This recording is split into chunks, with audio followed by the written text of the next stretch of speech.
The Committee of Finance is hereby called to order. Madam Clerk, may I have a roll call, please? Senator Marvin A. Blyden.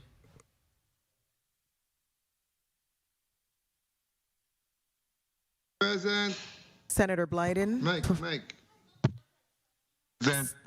Senator Blyden, present. Senator Samuel Carrion. Senator Carrion, absent. Senator Dwayne M. DeGraff. Senator DeGraff, absent. Senator Donna A. Fred Gregory. Senator Fred Gregory, absent. Senator Javon E. James Sr.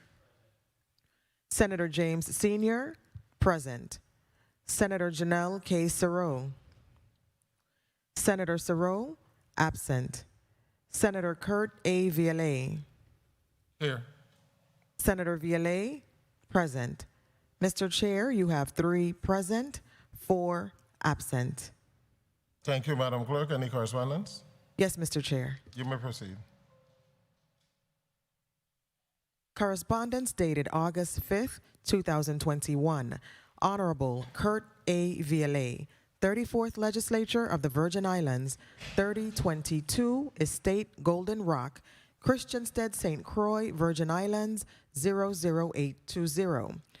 Dear Chairman Vialet, this letter serves to inform you that due to a previously scheduled off-island engagement, I will be absent from today's Committee on Finance meeting. Please accept this letter on my behalf for an excused absence and forward any relevant information to my office. Also, please accept my best wishes for a productive meeting. Respectfully submitted, Janelle K. Sarow. Please mark Senator Sarow as excused. And please mark Senator DeGraff and Senator Carrion as present. Mr. Chair, you have 5 present, 1 absent, 1 excused. Thank you, Madam Clerk. I also want to welcome Senator Carla Joseph. Thank you for coming. Madam Clerk, you may proceed and read the agenda into the record. The Committee on Finance Fiscal Year 2022 budget hearing for Thursday, August 5th, 2021 at 9 a.m. in the Fritz E. Lewett's Legislative Chambers, Christiansted, St. Croix, U.S. Virgin Islands. The Committee on Finance will receive testimony on the proposed fiscal year 2022 executive budget for the government of the Virgin Islands of the United States. At 9 a.m., the Department of Finance invited testifiers Bosede Bruce, Commissioner nominee. At 1 p.m., Casino Control Commission invited testifiers Marvin Pickering, Chairman and Chief Executive Officer. Mr. Chair, this concludes the reading of today's agenda. Thank you, Madam Clerk. Good morning to the people of the Virgin Islands. Good morning, colleagues. Good morning to the testifiers. Today before us, we'll have the Committee of Finance, and later this afternoon, we'll have the Casino Control Commission. At this time, I'm going to allow the Commissioner to put her name and title on the record, along with the other individuals that are participating virtually. We're back to full virtual testifiers. So, Commissioner, I'll begin with you. Your name and title. Good morning. I'm Bosede Bruce, the Commissioner Designee for Signifying.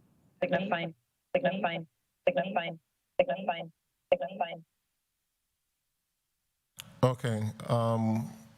We're hearing an echo, but let's go on to the next person. Clarina Modest Elliott.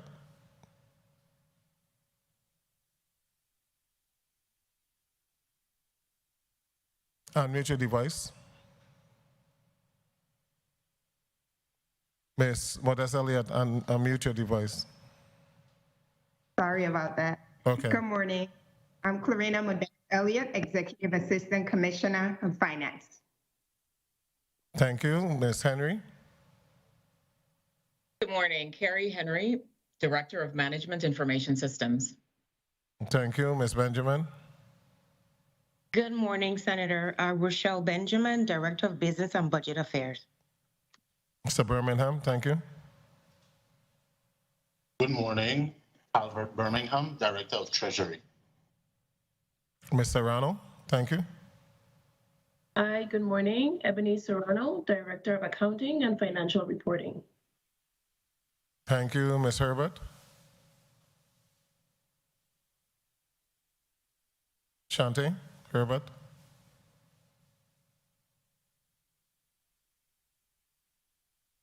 Oh, let's Shante, say hello, please. Sorry about that. Shantae's with us. Ms. Foy? Good morning. Ms. Grace Foy Lindo, Director of Payroll. Okay, thank you so much. Is there anyone else? No, this is the team we have. Okay, thank you. Commissioner, you may proceed with your testimony. I'm sorry, I didn't hear you. You may go ahead and proceed with your testimony. Okay, good morning, everyone. Good morning, Finance Committee Chairman. Okay, hold up, Ms. Herbert. I mean, Ms. Bruce, Commissioner Bruce. You have a next device in the room? Do you have more than one device that is on in the room?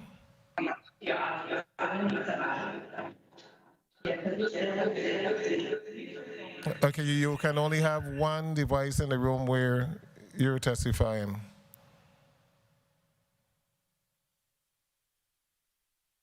But that person might need to put on headphones for the next device. Is this better? Yes, Yeah, just get us The closer. Assistant Commissioner was with me. Give us 1 second, please. Okay, we'll take a 1-minute recess for you to get in position, and then we'll start with your testimony. The committee stands in recess for 1 minute.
The Committee of Finance is back on the record. Commissioner, you ready? Yes. Okay, let's go. Okay.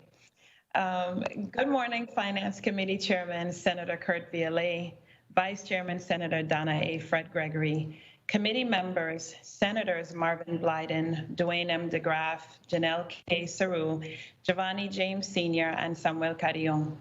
Good morning to the Don Committee members present, distinguished staff of the Department of Finance, and everyone listening and viewing today. I am Bosede Bruce, Commissioner Designee for the Department of Finance. I appear before you today to present the Department of Finance's budget for fiscal years 2022 and 23 as recommended by the Office of Management and Budget.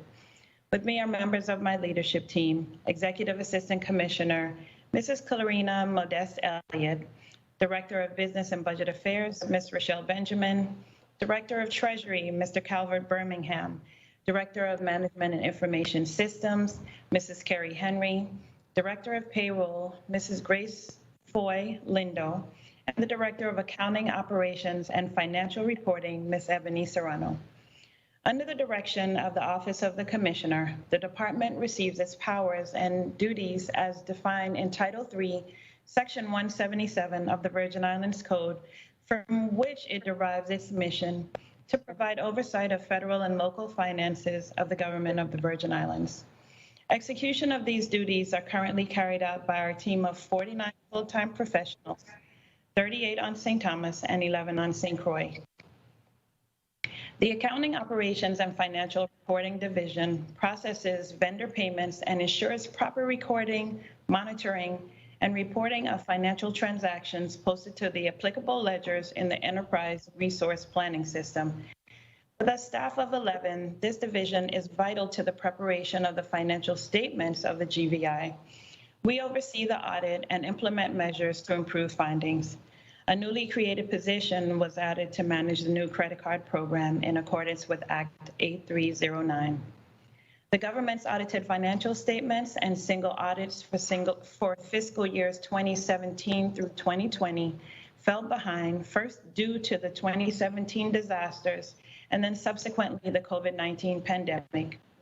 We have completed the audits through fiscal year 2019 and expect to begin the 2020 audit by September 1, 2021. The fiscal year single audit should be issued August 31, 2021. For fiscal year 2022, our main goal would be to aggressively address deficiencies, which would include enforcing and ensuring that established policies and procedures are adhered to. We are committed to providing support to the GVI's departments, agencies, and semi-autonomous entities in our efforts to improving the audit findings and qualifications. The Management Information Systems Division has a staff of 6, with 3 on St. Thomas and 3 on St. Croix. They manage data processing support services for the government's ERP system and the time and management system, STATS. These systems upgrades are kept current as they are critical to the central government. STATS was recently upgraded to a cloud-based system, which lends to the business continuity in times of disaster, and most recently, the COVID pandemic. Data processing support duties include the processing of the biweekly payroll and semi-weekly vendor payments. The MIS Help Desk provides technical support to STATS, ERP, and Department of Finance users. The Treasury Division currently has a staff of 10, with 7 on St. Thomas and 3 on St. Croix. Tasked with a myriad of revenue and cash management functions, the division primarily records and manages revenues, disburses checks, and reconciles the GVI bank accounts. They also perform the limited internal audits of cash collections. On a monthly average, the division is responsible for transferring over $40 million between the government's bank accounts to ensure the periodic expenses of the government are paid without delay or issue. This includes funding the payroll account and ensuring their checking accounts are properly funded to address the semi-weekly payments to vendors. We are currently performing an analysis on the Telecheck program. We're making an assessment of the benefits and usefulness of the program. The Central Payroll Division has a staff of 5 on St. Thomas. They are responsible for processing and reporting all payroll-related transactions for the executive, legislative, and judiciary branches of the government and a few boards and commissions. They manage the payroll database and accrued leave balances within both the STATS and the ERP systems. In addition, they report all local and federal taxes to the Virgin Islands Bureau of Internal Revenue, the United States Internal Revenue Service, Social Security Administration, and the Government Employees Retirement System. With a staff of 7, 3 on St. Thomas and 4 on St. Croix, the Government Insurance Fund Office collects, manages, and maintains all revenues and expenditures of the Government Insurance Fund, which provides workers' compensation insurance coverage for employers doing business in the Virgin Islands. The Office of the custodian executes its mandates in accordance with Title 24, Section 265 of the Virgin Islands Code. We have contracted with Ventive Technology to digitize the GIF system and anticipate implementation by year's end. Our goal is to integrate with the Department of Labor to minimize delays in processing claims. The base rate for workers' compensation insurance is set based on factors such as the number of claims, cost of medical services, and the cost of replacing lost wages in the territory. The current wage was set in 1990 and is in dire need of adjustment. Each year, the fund continues to remain at a deficit as payment of claims far exceed premium revenue. The Board of Tax Review processes formal real property tax appeals and resolves disputes of the tax assessor's valuation of property taxes in accordance with Title III Virgin Islands Code, Section 180. Currently, the board has 4 vacancies. The terms of the 3 serving members, 2 on St. Thomas and 1 on St. John, have expired. Communication has been sent to advise the governor accordingly. While the last hearing was held on December 6, 2019, we continue our work with the tax assessor's office for in-house resolutions to the outstanding appeals. The breakdown of outstanding tax appeals and appellants is as follows. We have 271 appeals on St. Thomas with 9 appellants, 3 appeals on St. Croix with 4 appellants, and 33 appeals on St. John with 5 appellants. There are currently no appeals for Water Island. The Office of the Commissioner provides leadership and support to the department's divisions as well as day-to-day operations. Business Office, the Board of Tax Appeals, and Facilities Management fall under its umbrella. We receive, route, and respond to agency requests through the various divisions for processing. The GVI audit is managed in the Commissioner's Office, actuaries, and consultants. We monitor contracts and obtain guidance from Governmental Accounting Standards Board pronouncements. We are responsible for assisting and communicating with our federal partners the issues and concerns affecting the GVI. We submit weekly and monthly reports to the Federal Emergency Management Agency on the community disaster loan received after the disasters of 2017. As a new designee and new to government services, the team at the Department of Finance has welcomed me with open arms. I'm fortunate to have been tasked to lead such a hardworking team. They have put in the work to create the budget that is presented today and should be applauded for this Herculean task. The Department of Finance's fiscal year 2022 budget recommendation is as follows. Appropriated funds of $22,131,609 and non-appropriated funds of $80,793 for a grand total of $22,212,402. The breakdown is as follows. For personnel services, the fiscal year 2022 total budget under this category is $3,669,286 to fund 42 positions on St. Thomas, 11 on St. Croix, and currently 10 vacancies. Personnel and fringe costs are allocated against several funds. Under appropriated funds, for the general fund, we have personnel of $3,136,001 and fringe of $1,496,982. For the government insurance fund, the personnel is $483,330 with a fringe of $233,566. For non-appropriated funds, the data processing revolving fund is $49,955 for personnel and $30,837 for fringe. The supplies total of $208,500 includes office, operating, and repair and maintenance supplies, with $191,500 for the general fund and $17,000 for the government insurance fund.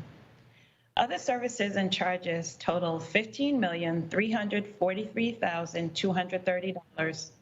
Expenditures include professional services, security guard services, training initiatives, travel, communications, repair and maintenance services. Miscellaneous projects managed by the Department for Central Services are also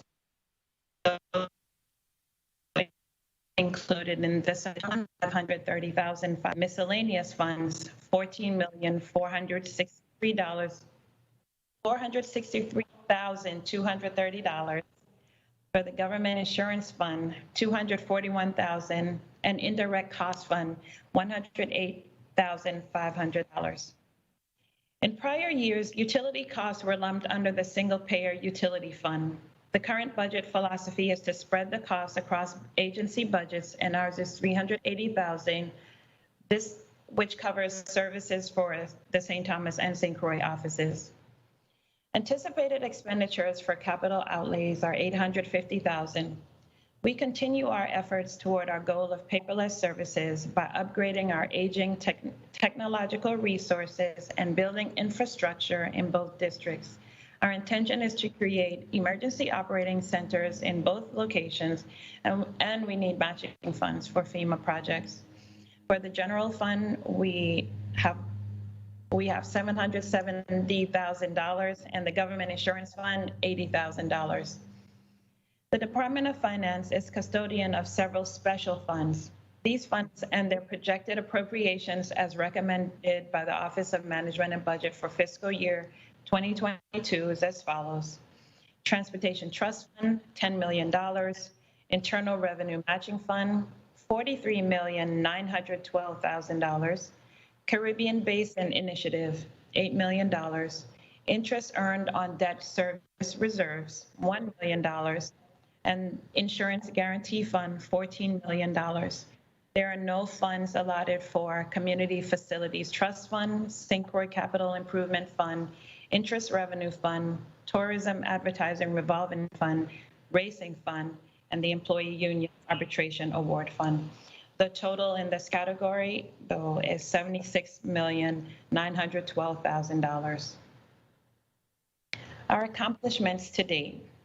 We continue to process the biweekly payroll and the 2022 W-2 distribution during the Safer at Home mandate. We have implemented the GBI credit card system. We used CARES Act funding to purchase laptops for all Department of Finance employees. We increased the Government Insurance Fund classification rate for employers and relaunched the vendor self-service portal. We partnered with the U.S. Graduate School to provide financial managers and fiscal officers training funded by the Department of the Interior. The Government Insurance Fund is in the process of developing software that will standardize, integrate, and digitize its operation on a cloud-based system. We dispersed 21,547 units of income tax refunds totaling $56,360,994.12, in addition to the 98,700 units of stimulus checks totaling $145,928.29. We continue to keep bank reconciliations current while increasing the number of bank accounts necessary to meet federal guidelines. And the fiscal year 2019 audit was issued on June 30th, 2021. For a look ahead, our goal is to issue the 2020 and 2021 audits within the 2022 fiscal year.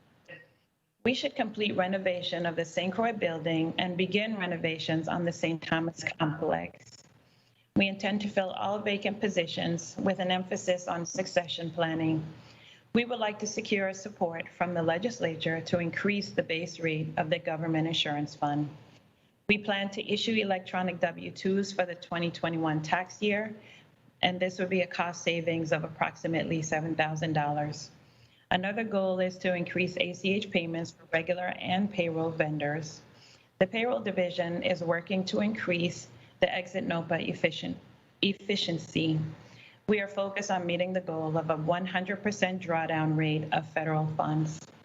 One note we have is that the post-audit report has an error on page 12 in the summary section. The miscellaneous amount of $14,463,230 is already included in the Governor's General Fund recommendation of $20,968,213. So the total in the report is overstated by that amount and should be $22,212,402. As I conclude, I express my sincere appreciation to the team at the Department of Finance. We are well aware of the uncertainty, stress, and challenges that COVID-19 created in our private lives and work environment. It is with great respect and profound appreciation that I acknowledge the spirit of the finance team who have demonstrated a great sense of commitment and professionalism through these times. Honorable Senators, the fiscal year 2022 budget recommendation as proposed will allow the Department of Finance to maintain the level of quality service it provides to the community, as well as meet its fiduciary responsibilities. I'd like to extend my appreciation to the Committee on Finance for your attention and favorable consideration of the Department of Finance's fiscal year 2022 budget of $22,212,402. I can't get that number out. And fiscal year 2023, $26,613,817 budget recommendation. My team and I stand ready to address your inquiries. Thank you. Thank you, Commissioner, for your testimony. Straight and direct to the point, and dealt with the numbers and not everything else. So good, nice, concise testimony. Colleagues, we're going to go to a 7-minute round, and we're going to begin with Senator Blyden and then Senator Joseph. Thank you, Mr. Chair. Morning, Kathleen. Thank you, Mr. Chair. Good morning to my colleagues. Good morning to the viewer and listening audience, sales staff, central staff. And thank you so much, Commissioner. I want to say, designate, I was in nominee. You passed unanimously in the session this week, so I'll say, Commissioner, good morning to you and your management staff and support team there with you. And thank you so much for that detailed testimony, and thank you for pointing out that error, because that was going to be my first question. I had a big check mark right there highlighting that. So thank you for that.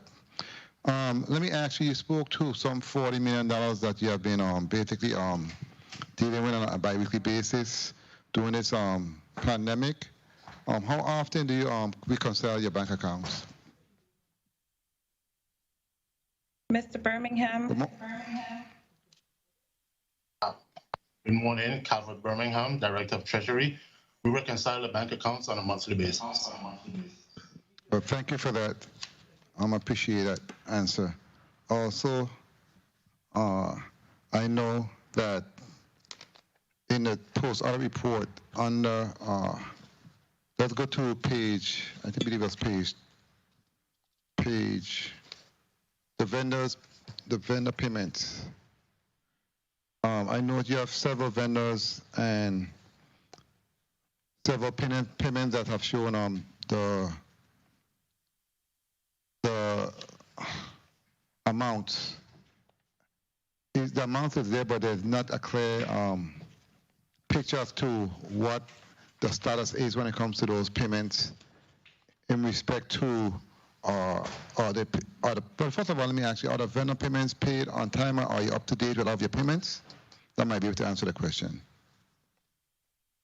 So we're currently up to date on the large payments, like the health insurance and contributions to GRS. As it pertains to the payments that the agencies have entered, those are paid timely upon receiving all the proper documentation. Okay, very well. You spoke to, in your testimony, you spoke to your vacancies.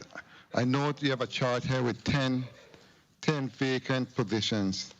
And my first question to you is, of those 10 vacancies, how many of those would you consider critical and is needed to assist with the operation of your department? Well, they're all critical. We have some challenges with space right now, but we have plans to fill them, and we're figuring out where we can seat everyone. So we're moving forward. We have them posted, and we're going through the process to get those vacancies filled. You say you have a problem with space at your department, and you're working on creating new space, reorganizing. How do you plan to get it done, accomplish that task? So like the director of the business office and I were looking at the conference room, and maybe we can set up some panels in there to create safe space for people in there. But we have to get the building renovated, so we're on track with that. We're waiting for approvals from FEMA so we can get the other side of the complex here in St. Thomas. The building in St. Croix, we've received approval from FEMA, so we're waiting for bids on the contract to rebuild that. So for right now, we can't bring anyone else in because we feel we may have to move everyone out so that they can do the repairs. And I note you spoke in testimony to SOPs, and where are you in terms of payments to other departments when it comes to your SOPs, and what the plan to improve on that process? I'm not sure what the problem is with the process. When we disperse the allotments timely, we pay our vendors once we have our documentation. So I know you have a 10-day process, I believe. Are you up to date with that process? So that process, there are days built in there so that we can make corrections. So whatever we have control of, we are pushing them through. We are also, we have agencies that call us and they tell us they have something critical, and we work with them and we get them out. Miss Barry in the accounting department, she has worked tirelessly with numerous agencies. When they reach out to me and I call her, she works with them. All of the analysts do. She's just a supervisor. Well, not just a supervisor, but she's a supervisor. Okay, very well. Let me go to your contracts then. Let's go to your contracts. Any contract that's pending at this moment? Are all your contracts up to date? And the work is being performed as outlined in the contracts? As far as I know, yes. We are still working with BDO. We still have accounting assistants locally, but our contracts, we're up to date with them, and we are ensuring that they do perform the work that we're paying them for. 1 minute. And finally, before my time is up, I know that your mission statement and your goals as outlined in the post-audit report, what would you say in terms of, on a scale from 1 to 10, in terms of your mission statement, where would you say you're at and where would you like to be? And also in terms of your goals, can you just briefly speak to both of those? Where you're at and where would you like to be? We have an uphill climb, but as long as we're moving, one day at a time, as long as we are moving toward the goal, I am satisfied. Everyone is working hard to get to our goals. Okay, be a little more specific for me. For instance, your strategic goal is to efficiently manage the use of federal and local finances of the government of the Virgin Islands. So where would you say you are at on a scale from 1 to 10 in that regard? So in the Treasury Department, we have someone working with posting those federal grants, and she is in constant conversation with me wherever there are delays with drawing down funds and everything, but we're definitely spending the monies and making sure we account for them properly. Where you're at on a scale from 1 to 10? Give me a number, please. Oh, Mr. Birmingham, do you have the spreadsheets? That might be something we have to get back to you with. Okay, Very well. And including, Mr. Chair, also your performance goal to provide timely and accurate financial information. Where would you say you're at on a scale from 1 to 10 in that regard? We are very late with our audit. So we're not in a good place there as it pertains to the audit. We're behind. But the fact that we finalized 2019 and we have BDO set to start the new audit, we're on task for now. Okay, thank you so much for your response. Thank you, Mr. Chair, for your leniency. Thank you.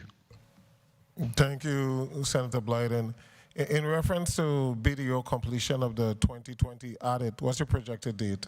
What's the time frame you're giving BDO to be able to complete the 2020 audit? Traditionally, we should have it done in 6 months. That is what a traditional government audit takes.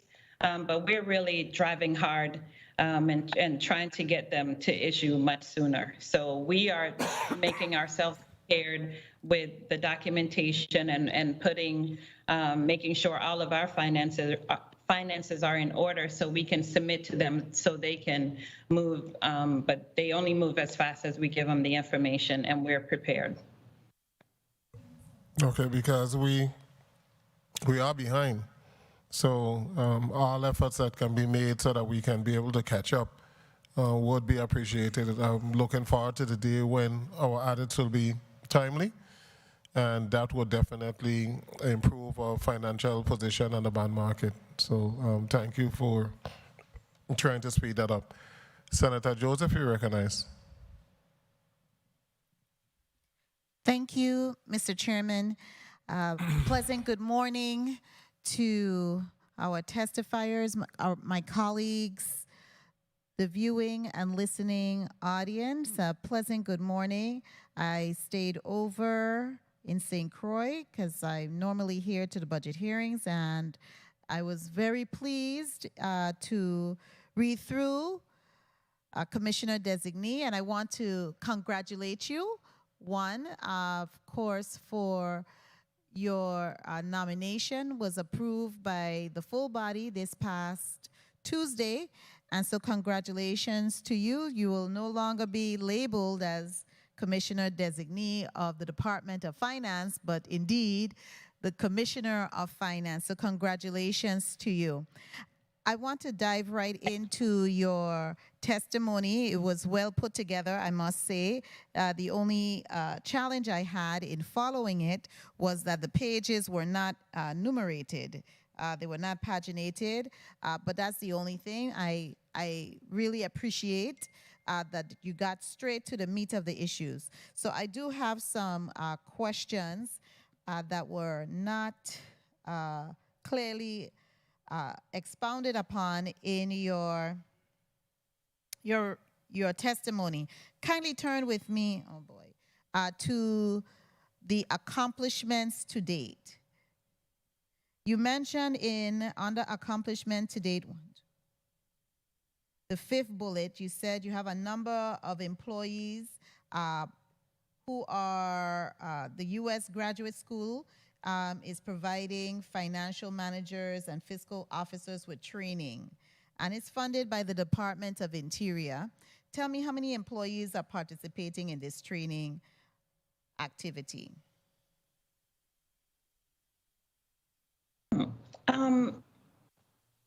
Mrs. Elliott, do you have that number, or Ms. Serrano?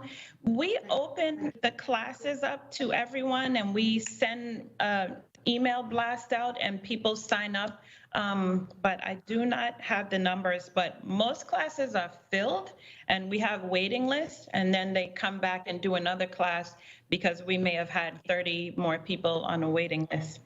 Because that really transitions into the succession planning and making sure that we have persons who have the level of understanding and competencies to actually do the work, and they are still on top of their game as far as being able to follow the processes, bringing new innovative ideas, so that we are making government efficient and accountable.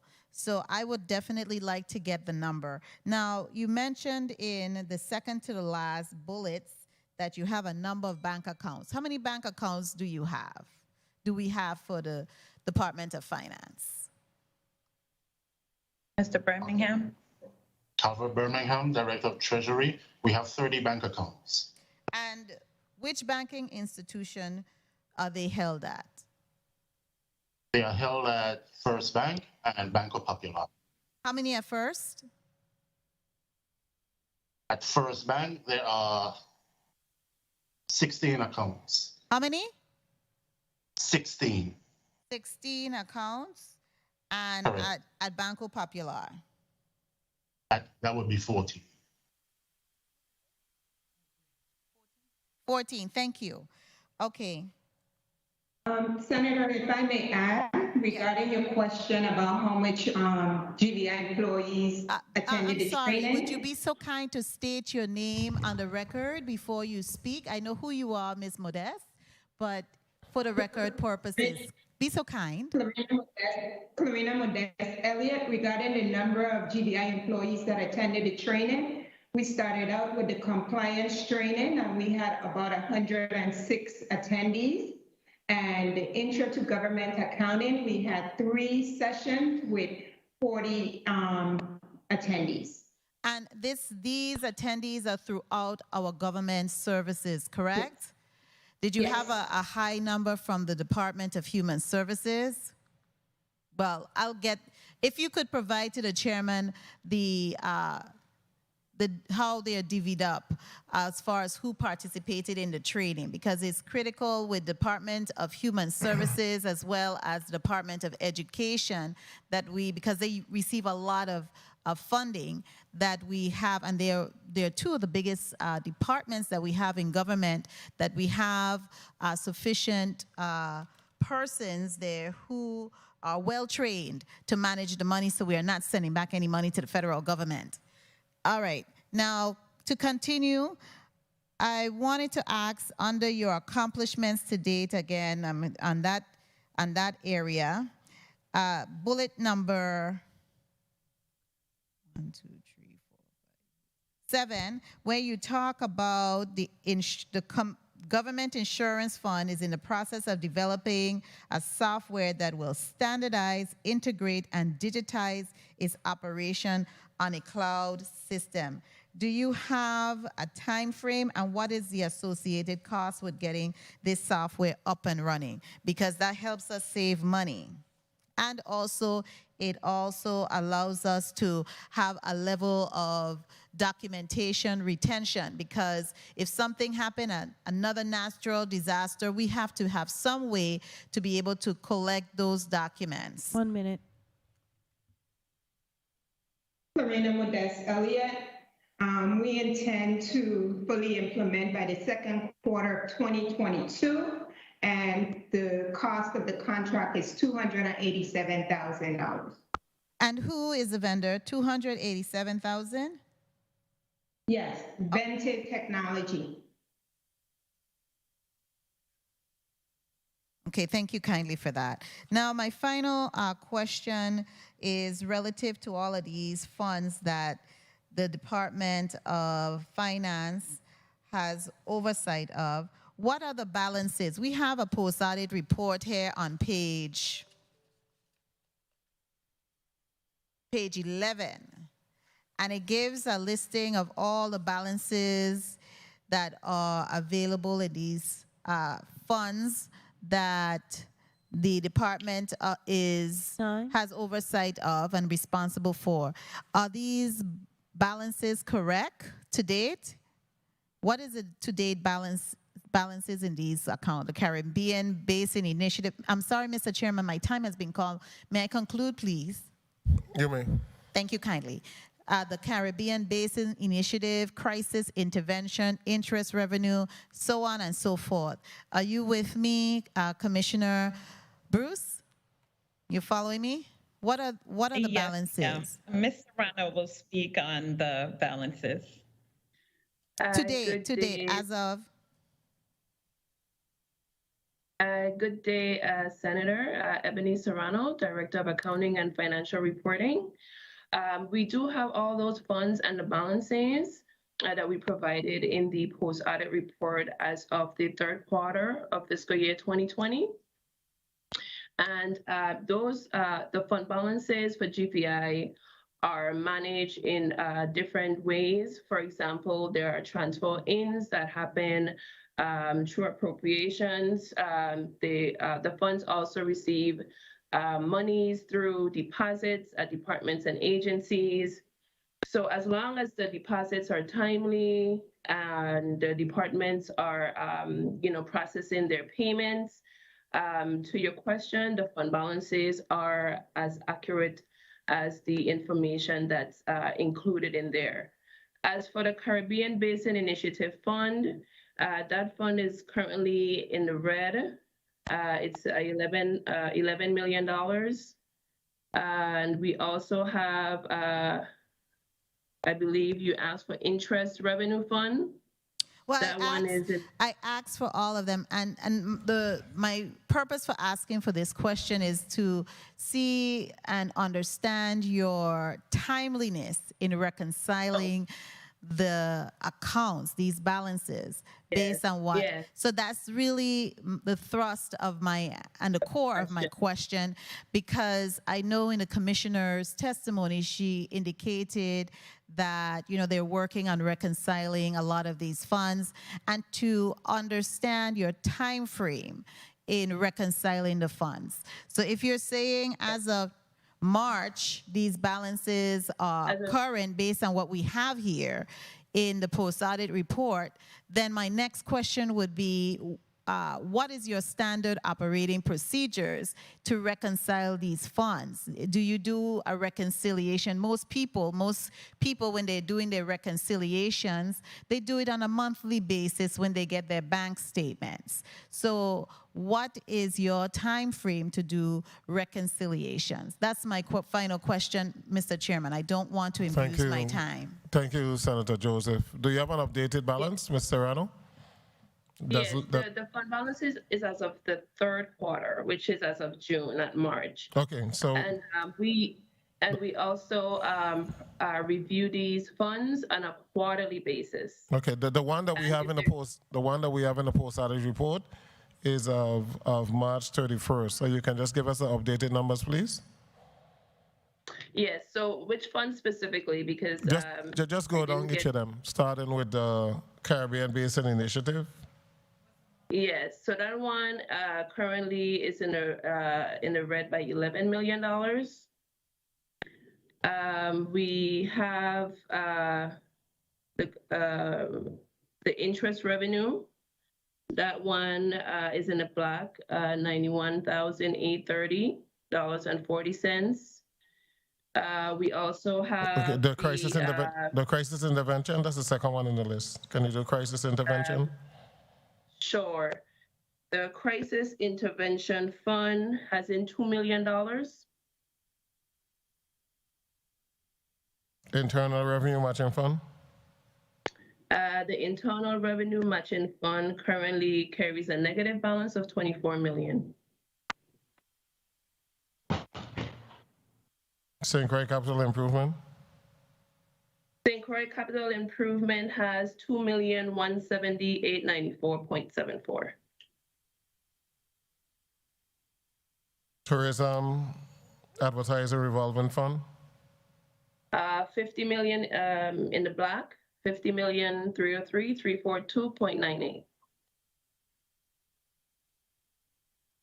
Transportation Trust Fund? That's in the black, $2,841,812.74. Union Arbitration? That's in the red, $698,207.72. Insurance Guarantee Fund? Insurance Guarantee Fund. Okay, let me get that one back to you, Senator. I don't think that's part of our created one on my list here. Oh, I do have it. Sorry. Yeah, it was just. It's in the black. It's in the black. 42,454,241.11. Have we made a transfer from the VA Insurance Guarantee Fund to the general fund yet? Was that transfer made? Yes, We have not.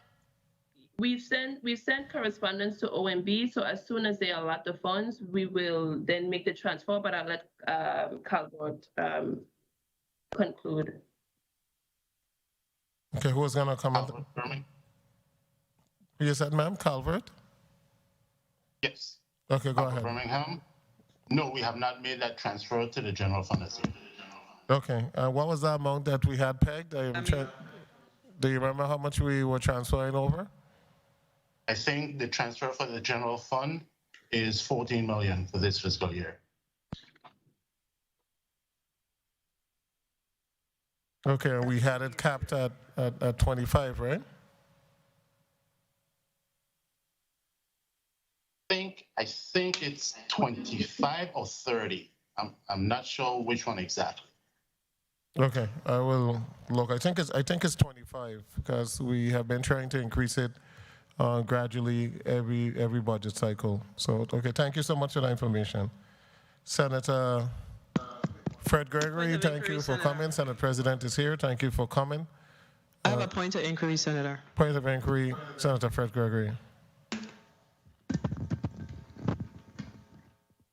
Thank you, Mr. Chair, and good morning to everyone. I'm just following back up on the discussion as it relates to the local fund balances, and I'm extremely concerned about the $11 million red negative balance is more like it, that's in the Caribbean Basin Initiative Fund, and it follows back on to the question that the previous speaker asked as it relates to how often is reconciliation taking place, because the last time as of, May, this report said a negative 2.6, and the information that we're getting today says a negative 11 million plus. So I need to understand clearly, how is that occurring? Why is that occurring? Why are we pushing out funding from a budget account rather that has a red balance? How are we reconciled? How are we balancing these local funds, Commissioner? I would need for Ms. Serrano or Mrs. Elliott to speak on that, but my understanding is that we're reconciling quarterly. We are, Senator, we are reconciling the funds quarterly. There's a lot of factors that factor into a fund balance, such as transfer ins, appropriations against the funds. And in many cases, what I have found in the past is that we make appropriation against funds that are already in the red, and it just continues to push the fund in the red. So I believe that at some point we all have to get together and decide that we will no longer push the fund in the red and no longer appropriate from specific funds until the fund itself can sustain itself. Mr. Chair, I still Go ahead, question. Senator. Follow up with a question. And the question is still tied to, why would we have transfers out of a account that's in the red? Because then where's the money? That's not real money. So are we transferring it out to? We continue to transfer money out. I'm seeing that in this fiscal year, I mean, I'm just making an assumption that we had 2.6. In this fiscal year, we transferred out about $9 million of a red balance. So, I mean, I am having a really difficult time understanding this. This is exactly why we continue to be challenged with getting our house in order as it relates to going to market, et cetera. We continue to talk about using other avenues, but when we see things like this, it's our responsibility to ask and have the question answered, and to to get to the point where we get a clear response as it relates to, so how are we going to truly begin to address this? So while you responded, I can't remember the young lady's name that responded. I don't remember who responded to this. But Ms. could you Serrano? just tell me? Ms. Serrano, yes, and I should know your name. I apologize. Ms. Serrano, while you responded, I would like to hear from the Commissioner what is her perspective on matters of this type of concern. And I will listen so we can move on with the meeting. Thank you. My perspective on this is that we need to do a reconciliation of all the funds to go back to the beginning to see if each posting that was made to the fund was accurate, that there wasn't a typo, something like human error where something just was posted to the wrong fund, but to do a reconciliation of all of them and have a meeting of the minds with everyone on my financial team in-house and at the executive level, and of course to include the legislature, so that we can move forward in the right direction. So in the places where we end up with negative funds, we can look to see what we need to do to rectify it, and then move on in the proper manner moving forward. Thank you. The Internal Revenue Matching Fund also has that large negative amount, some 24 million. We did the transfer from the Internal Revenue Matching Fund to the GVI. I think it was like $38 or $40 million. Did we make that transfer? Calvert Birmingham, Director of Treasury. The total transfer amount for this fiscal year, I think, is at 43.2 million. Out of that 43.2 million, we transferred 20 million already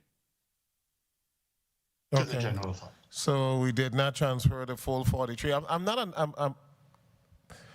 based on the amount that we're getting in the Internal Revenue Matching Fund, I just continue to be lost as to the reconciliation of how we're in the red, because if we had projected some 40-something, and you only transferred 20, I don't know how we're still $24 million in the red. I think we need to find out exactly how much, after we paid debt service and after we paid the marketing to Diageo and Cruise and Rum, what was the balance and exactly what happened to those monies, because I'm seeing in certain instances where we paid the obligation twice in this fiscal year. I think when I got a report from OMB Director O'Neill, I saw where they paid like into the St. Croix Capital Improvement Fund twice, and I'm wondering if going back, these are supposed to be annual obligation as to whether or not we had fulfilled the annual obligation the last fiscal year. Why is it twice this year? But we need to look at that amount, because when we're looking at the fund balance, we had never received such a large negative number for the Internal Revenue Matching Fund.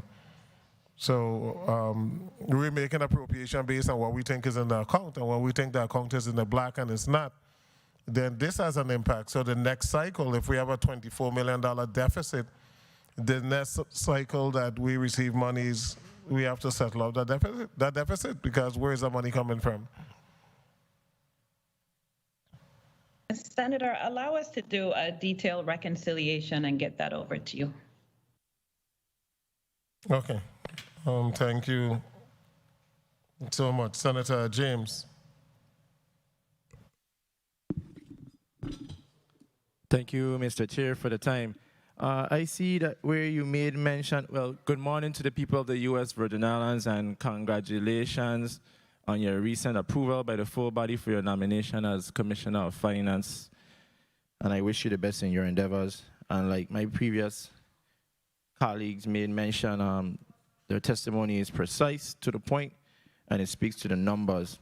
And I like the fact that you broke down the organizational chart where we can see every single individual that you have there in the various positions and their names. So that is awesome.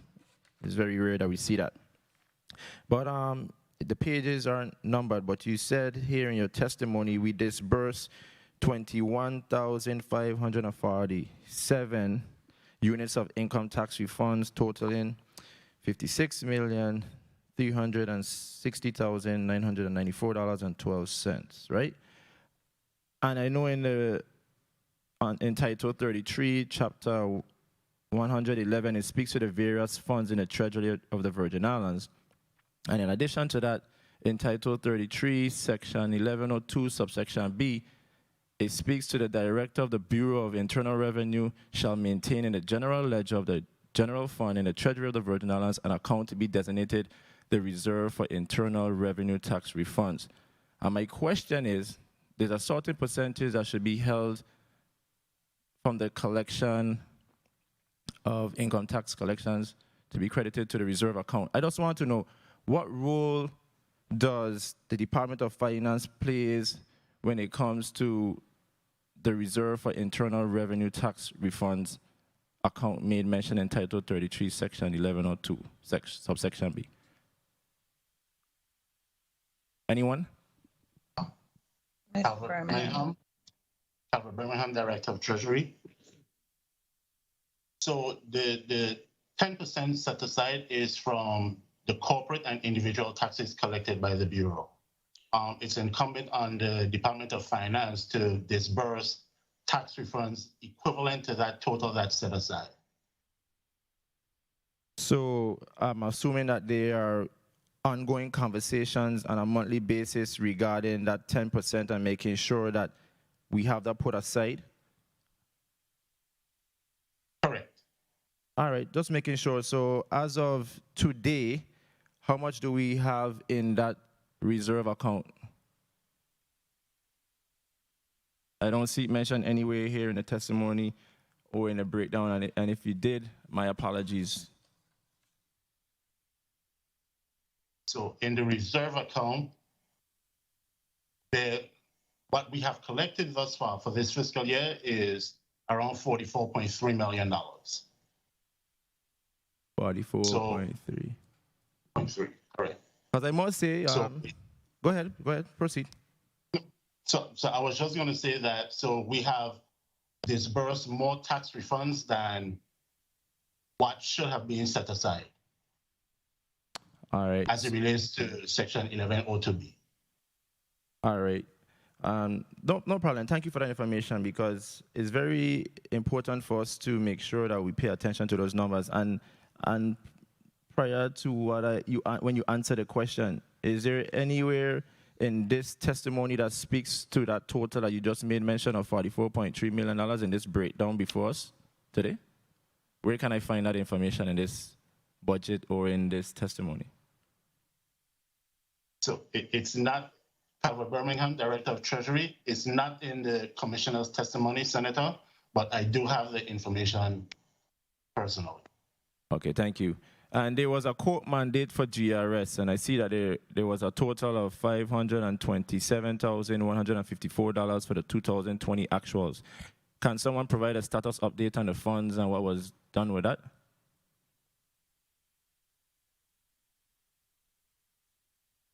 Anyone? We would have to get that information back to you. Please, before the ending of the hearing, I would like to know the status of that. And I see that there is a professional services contract is pending for Buck Global LLC for actuarial services. I need someone to provide a status update on what should we expect as far as numbers, because I see that it's pending. Are you in current negotiations with them? Clarina Modeste Elliott, we have executed a contract for Buck Consultant, and it's $75,000. Okay, and I see here that the professional service contract for BDO, the terms of the contract is September 30th, 2020, and it ended June 1st, 2021. So do we plan to renew with BDO? Yes, we have already. So you already have a new contract? Their contract is current. We actually working on engaging them for the 2020 audit, 2021 and 2022. We sent out RFP and they was the approved vendor. And so, of course, I know with the bidding process, several others bidded on that as well, right? Excuse me? Well, you may not know that information, but no problem. I would deal with property and procurement when they come down before us. And I see that you're doing a good job with filling your vacancies, if I'm not mistaken, based on the post-audit report. You only have a total of 6 vacant positions, and they seem to be administrative positions. But I see here that there's a payroll audit analysis vacancy at $56,436. Can you explain to me which district is this position in?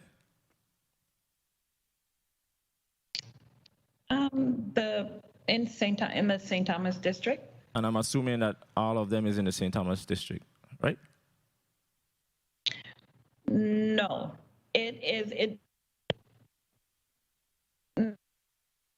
no. Okay. Just want to have an idea of. It might be better, but we are open to having someone on St. Croix also. Okay. Okay, thank you. On page 18 of the post-audit report, there's a vacant position for claims examiner 2 and claims examiner 1. Which one is the more senior position, examiner 1 or 2? Ms. Benjamin. Good morning, Senator James. Rochelle Benjamin, Director of Business and Budget Affairs. The Claims Examiner 2 is the most senior position, and the Claims Examiner 2 is the one that's currently vacant.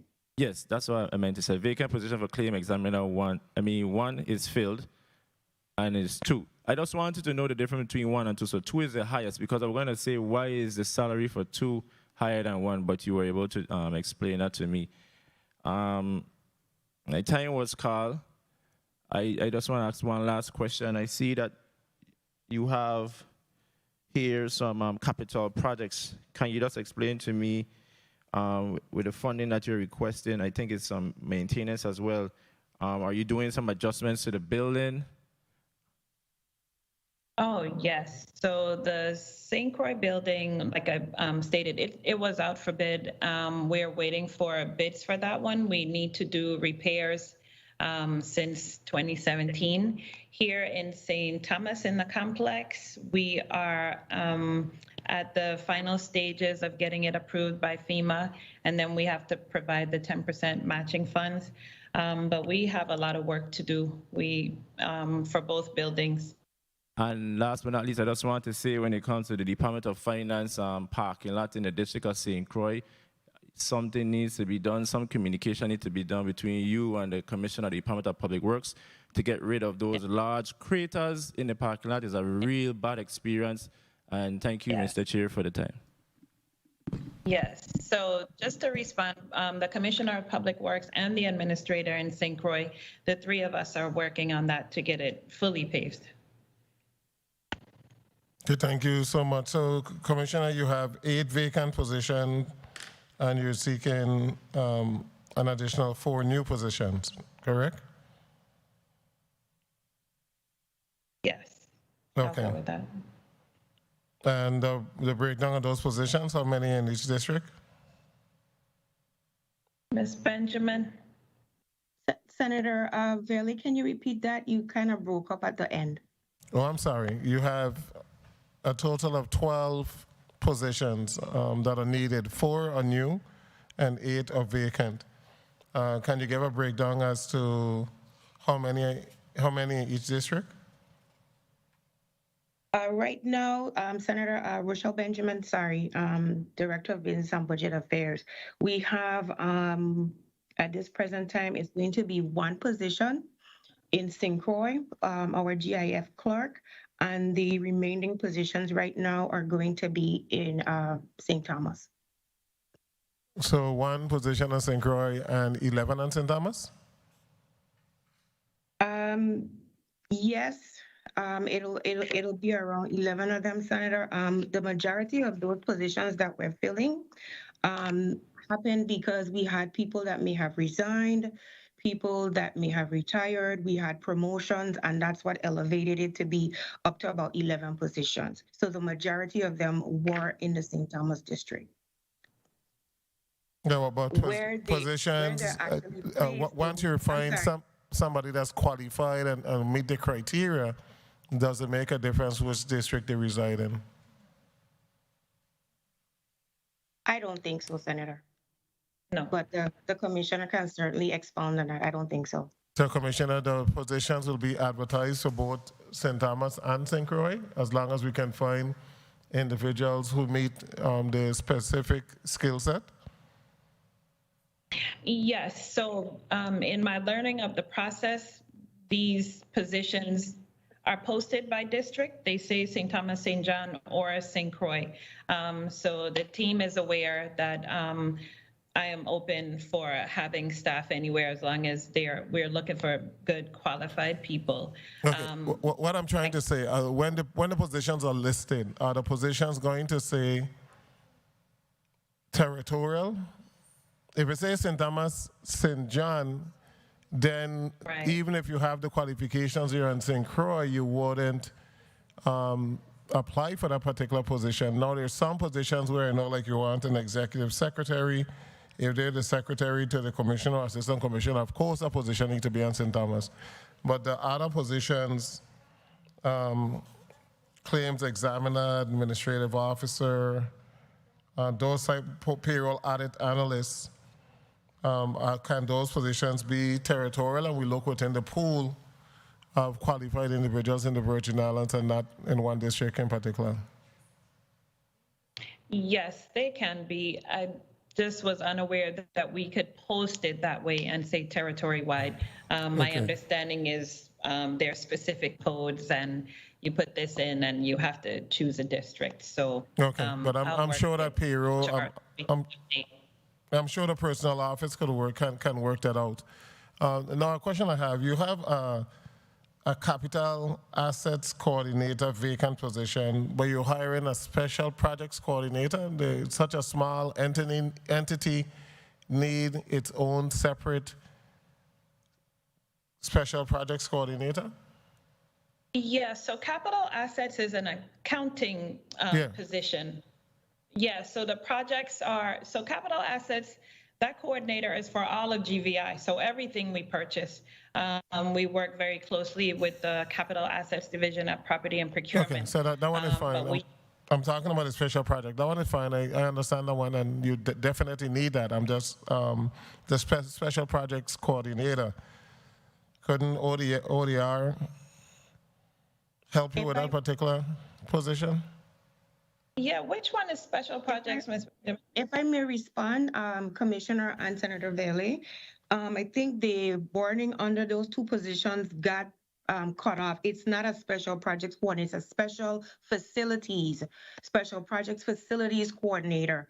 And that position has actually been filled. That is the person, we have one of those. We have two individuals, one in each district, that deals with the facilities here in the St. Thomas office and in the St. Croix. They're responsible for maintaining the facilities, anything that we have about the infrastructure. That's what they do.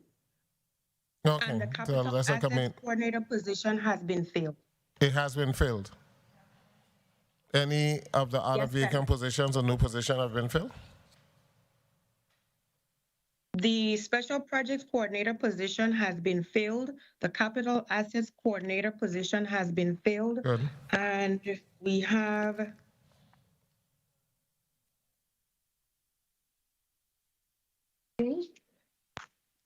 that was it.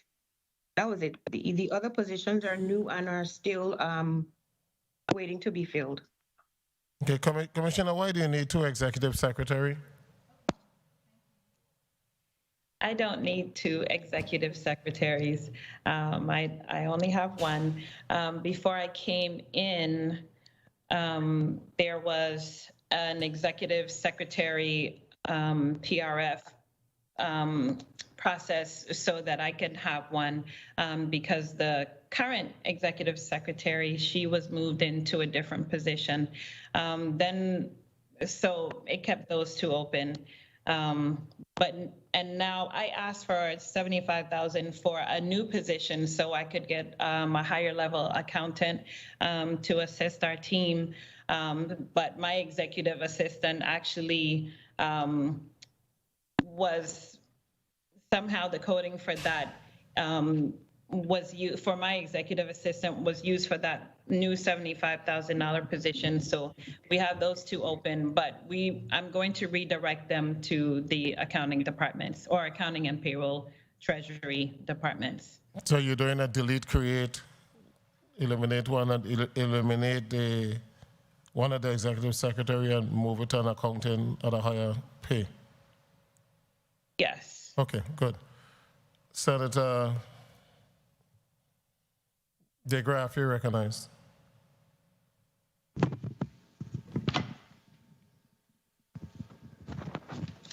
Good morning. Thank you, Mr. Chair. Good morning, colleagues. Good morning, testifiers, all viewing, listening, and present.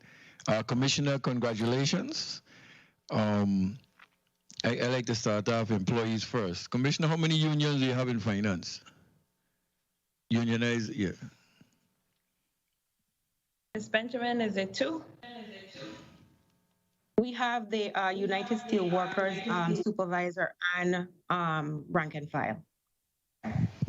Okay, and have those unions negotiated and received any wage increases recently?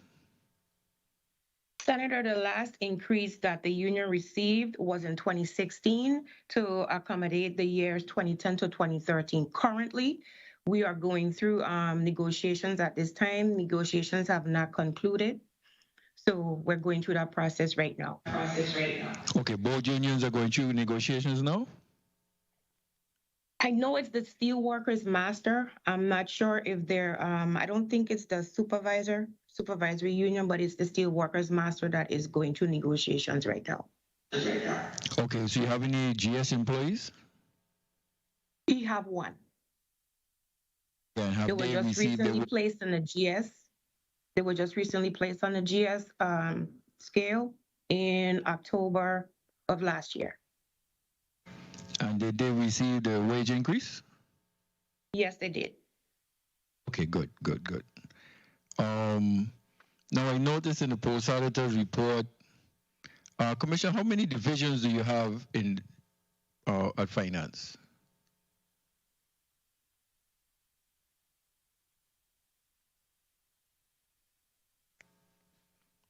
Hello, Commissioner? You could hold. Oh, I was on mute. I'm sorry. Okay. So Sorry. we have government insurance fund, payroll, treasury, MIS, accounting. Could you say it again, please? How many? How many committee divisions? 6. Just give me a number. 6. Okay, so in the 2020 post-audit report, there was a division that had to do with financial reporting and audit assurance. Do you still have that division? Or any personnel from that division? Ms. Benjamin, was that a separate division? Because those tasks fall under accounting and the commissioner's office. Okay, because I know the post-audit report. I will allow Ms. Elliott to give more information on that, Senator. Clarina Modest Elliott. Accounting and financial reporting is the division that Ms. Serrano heads. We don't have any assurance division. Okay, because in 2020 I had 7 divisions, so now I have 6. Okay. Now the infrastructure or the buildings, finance facilities. I see that some work you said was done on St. Croix, and the one for St. Thomas is soon to begin. What's the time frame to begin in the 22 fiscal year? No, so in St. Croix, we are looking for bidders. No one bid in the last bid cycle. So no work has begun, but the funds have been approved. And in St. Thomas, the funds have not been approved yet through FEMA. Okay, so what are the working conditions for the employees presently? Oh, they have good working conditions. This building was refurbished a few years back, and we are in here. We don't have a lot of space, but the working conditions are okay. Okay, so the maintenance and repair monies is sufficient to keep it maintained until it's ready to be done through FEMA? For now, yes. Okay. I was wondering, in your testimony, you listed fund balances. How are fund balances, or how do fund balances have a zero? Was it a zero balance or zero, so how much was paid out of them? How is it? I think there are some funds that that have specific monies going into them, so they are not no funds are appropriated. And that's what I don't understand. You Mr. have Birmingham, can you explain?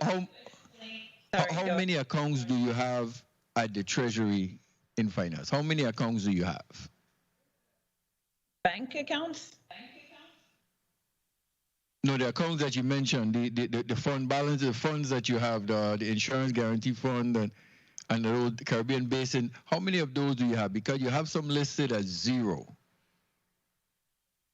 But by law, they were created to appropriate monies into them. Commissioner, if I may, Senator, there are some funds that are there has been no activity.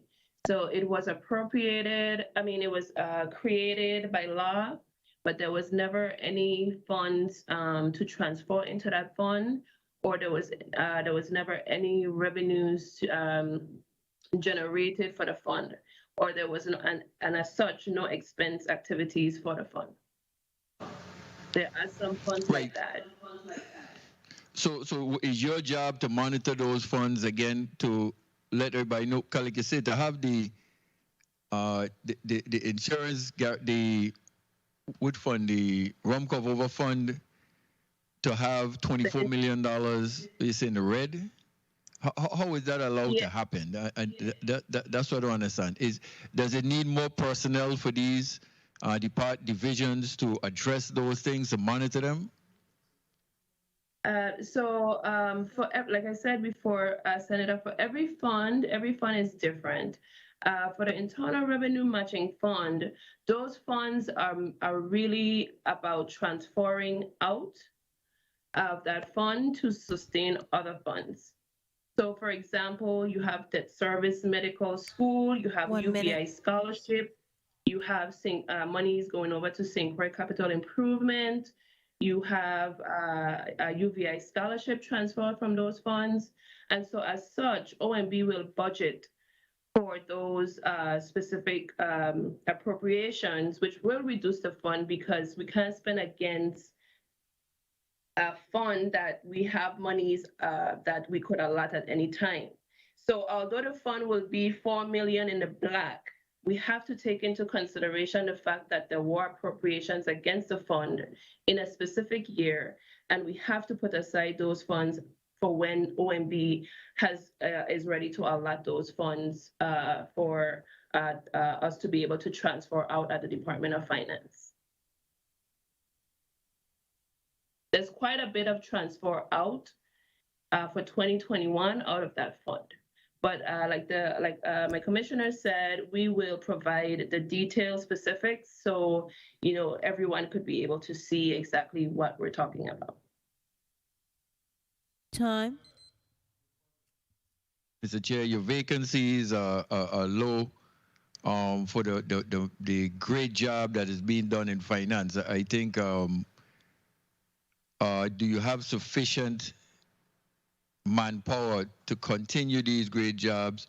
And finally, what is the current base rate of workers' compensation? So thank you for the time, Mr. Chair. She could just answer in your time. Thank you. I'll answer the first part and have Mrs. Elliott answer the second part. So I will say that while we have a hardworking team, they can get the job done. We need to continue to do something about salaries. But for the most part, we intend to fill those vacancies and have people become part of the team and have our current team to train them. We have people who are leaving, they're training up people who are their subordinates now so that they can move on with these tasks. So we just need to treat them well so that they can continue to work hard. And Mrs. Elliott will speak on the government insurance fund and the base rate. Lorena Modest Elliott. The current base rate for government insurance is $84.24. We have submitted legislation to the governor to work with the legislature to increase it to at least the minimum wage. We're actually the lowest nationwide, and it's been that for 30 years plus. So, we really need to increase it. That's one of the reasons why the government insurance fund is in the red. Because we're actually, not bringing in enough funding to sustain the expenses for the government insurance fund. So we need to work with the legislature to increase the base rate from $84.24 to at least the minimum wage, which is about, I believe, $23,000. Yeah. Mm-hmm. Thank you so much for that answer. I'm looking at the fund balances as provided in the budget book from OMB. I'm looking at page 57, the Caribbean Basin Initiative Fund. And I'm seeing that revenues from that fund for fiscal year 19 was $8,216,428. For 20 was $6,906,108. Then the projection for 21 dropped all the way to $2,116,000. We always collect more in that particular fund, so I can see why we have such a large unfunded mandate. Mr. Birmingham, that's what we expect to get in the Caribbean Basin Initiative Fund this year, just $2 million?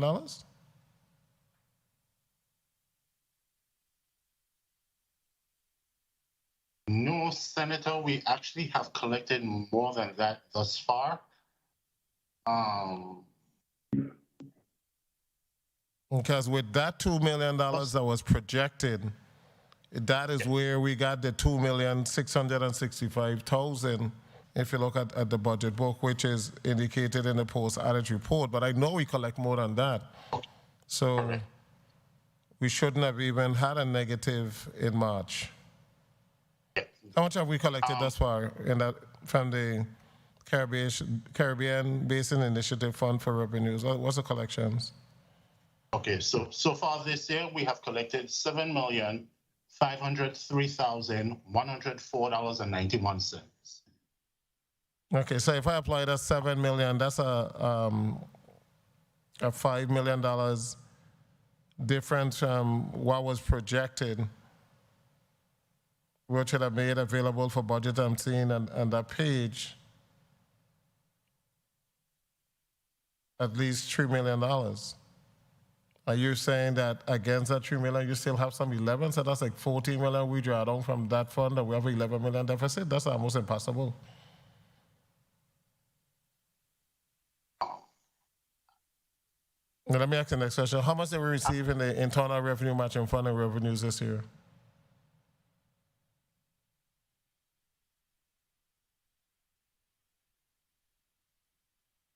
To the central government. As of June 30th, 2021, the revenues recorded in the GL is $29 million. Okay. That's lower than 2019, 2018, which range somewhere around 38 million and 41.5 million dollars. Correct. So that's what I'm trying to reconcile, because we collected more, we got more revenues this year than any other year. But yet the numbers have decreased in all the categories. So Commissioner, if we can really scrub those numbers, something isn't right with the numbers. We haven't changed much of what we draw from the fund on a regular basis, and I don't even think we have paid the $10 million to GRS. That is an annual obligation. So I'm not understanding the monies for that particular fund. Senator Carrion, you recognize. Morning. Good morning, Mr. Chair. Good morning to my colleagues. Good morning to the testifiers. Commissioner nominee, Ms. Bruce, I want to congratulate you for, I think it was Tuesday, all my colleagues and everyone voted to have you confirmed. So congratulations for that, and I'm looking forward to some great things in the Department of Finance. So good luck to you in this endeavor. Getting into some of the questions this afternoon, it was good to hear that finally the department is getting up to date with completing the audits up to FY19, and hopefully FY20 will begin, as according to your testimony, now in September of this year, and should be completed by next year. So that's good. Now, I have some questions in regards to professional services and then the post-audit report on page 11. I see you have here Charlie Lawn Services, but there it says the terms is still pending and there's not any amount. So can you please clarify that for me, please? Good morning. I'll take that, Commissioner. Good morning, Senator Carrion, Rochelle Benjamin, Director of Business and Budget Affairs. At the time when the post-audit report was done, the contract was in fact still pending. However, it has been finalized, and we have made payments of $3,600 to date. The contract was in effect, it became effective October 1st of 2020 up to September 30th of this year. So it was an annual contract. The annual contract amount is for $3,600? No, the annual contract amount was $7,200, and we've paid out $3,600 to date. 36 to that. Okay. And in the commissioner's testimony, she speaks about a recent upgrade to the cloud-based system. So I would like some clarity regards to that. The amount, I think I heard based on the question my colleague made earlier, is $287,000. Is that correct? No, I think those are two different things. The government insurance fund, the contract for that is $287,000. The upgrade to the cloud system was our time clock system. Mrs. Henry can speak to that. Morning, Carrie Henry, MIS Director. The upgrade for Time Force, our time and attendance system, was around $200,000. 200,000. Okay, and what's the cost for the maintenance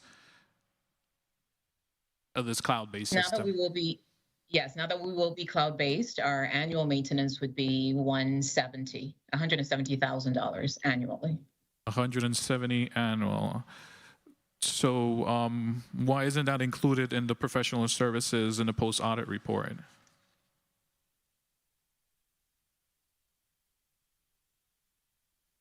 I'm not sure exactly. Ms. Modeste Elliott? I'm assuming that's one of the maintenance accounts. And the vendor would be Tyler Tech, Carrie? No, that's Time Force. The name of the company is what? The name of the software is Time Force. The name of the company is QQuest. That may have been an oversight, Ms. Benjamin. We would, collaborate and provide the legislature with that contract. So so is it included in this budget? Your recommendation for maintenance services? Or it's not? It is included, but I'm just assuming, Carrie Henry, MIS Director, is it It is included, but I'm assuming it's probably split up amongst a few accounts. So where, if it's included, please direct me to which accounts and how is the breakdown? It's in the miscellaneous section of the budget because the time force system is for all of GVI, not specifically Department of Finance. So it's in the miscellaneous section of the budget. Yeah.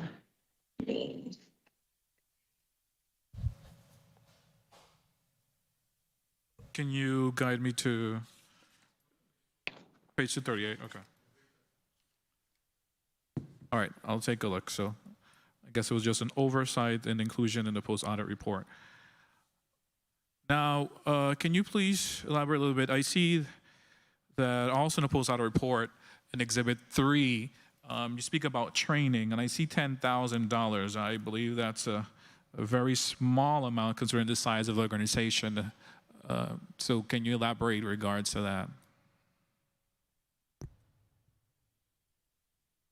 So a lot of our training is sponsored. The 10,000, Ms. Benjamin and Mrs. Elliott, can you give us some background on your how you came up with that number? I don't want to make a supposition. 1 minute. Ms. Benjamin? Yes, Senator Carrion, I think for the 10,000 that we obligated for training, we kind of stay with what we had budgeted for fiscal 2020.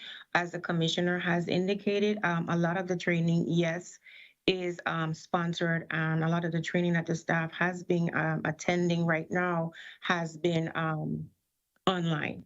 So I think as we move along in this fiscal year, if we see that there may be more of a need for additional training, we will certainly have to look at increasing that line item to accommodate additional training for staff.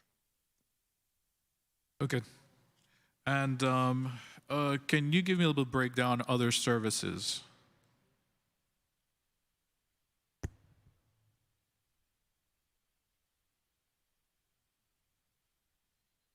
Time. Ms. Benjamin? 1 second, Senator. Yes.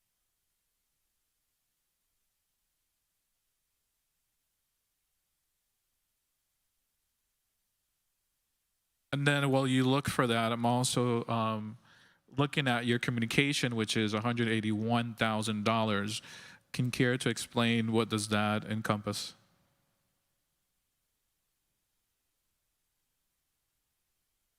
And if it's any different from the maintenance that it's providing for the upgrade that you all mentioned.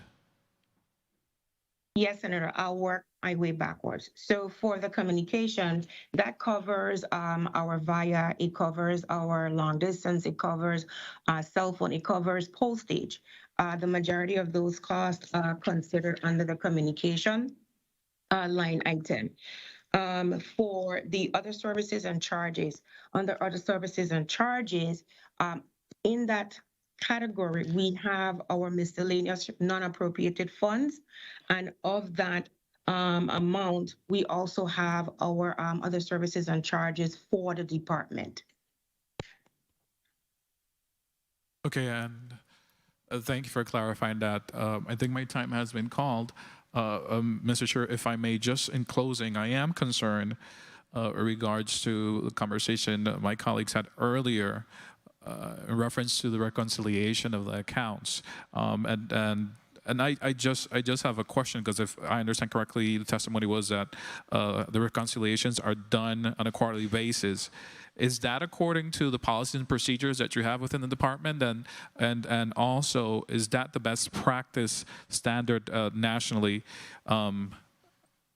for reconciliation?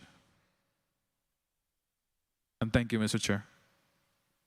No, we are moving towards doing those reconciliations monthly. Thank you, Commissioner. Point of inquiry, Senator James. Thank you, Mr. Chair. I'm just wondering if any members of the Department of Finance was able to get that information about the 2020 the 2020 appropriation for the court mandate for GRS? Anyone? No, we'll have to submit that information to you after. All right. My full leadership team is here. Okay, online. thank you. Thank you, Mr. Chair. Okay, thank you, Senator James and Commissioner. And Commissioner, the telecheck system that we're paying some 430,000, telecheck loss prevention, how many government entities are using that system?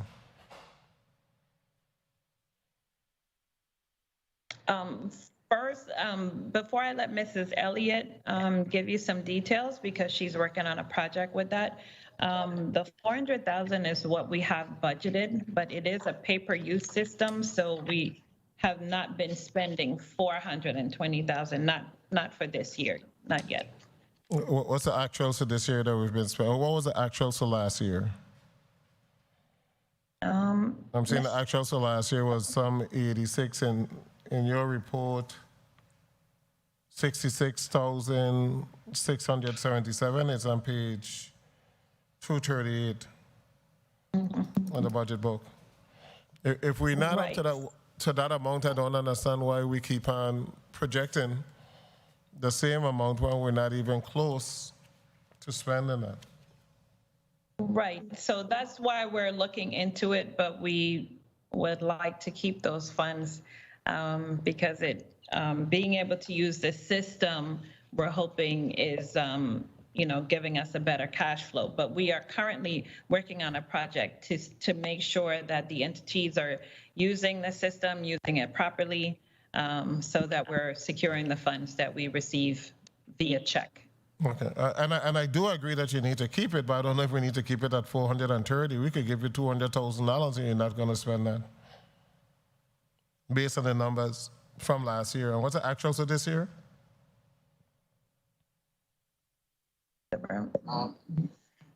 Albert Birmingham, Director of Treasury. Thus far this year, we have disbursed $97,139.91. Okay. IntelliCheck. So we could easily give you $200,000, and you will have more than enough money. I'm looking at in the transfer out general fund. Okay, that's $5 million. I'm looking at the next one. Okay, that's fine. Credit card. You implemented a credit card policy? Yes, we did. For all government entities? For all government entities. We have some governor, lieutenant governor, they automatically get cards. Each agent in the agency head plus the fiscal manager can apply to get a card, and they submit the information to us and we approve. There's a process to go through identifying the funds and a purchase order, and there's a small online course that they have to utilize the system. But we're moving forward with it, and we have some agencies that currently are in process and have credit cards already. Okay, so all these agencies have received new credit cards. We have canceled all of the old cards, reconciled those balances, and we have started fresh in every government agency that utilizes credit card. Well, not a lot of agencies have applied yet, but we have wrapped up all of the old cards. Okay, because part of the law that was passed was that they had to cancel those old accounts. Ms. Serrano, they're mostly closed. Yes. We did give departments and agencies time to close out some of the items that needed to be paid. So I feel very good that we are heading towards where it's 100% concluded. And as this continues, we know that departments and agencies will be reaching out to apply for credit cards. Right now, we have 8 agencies, and we know that number is going to may continue to grow based on the needs. And thank you so much. Senator Fred Gregory, you recognize.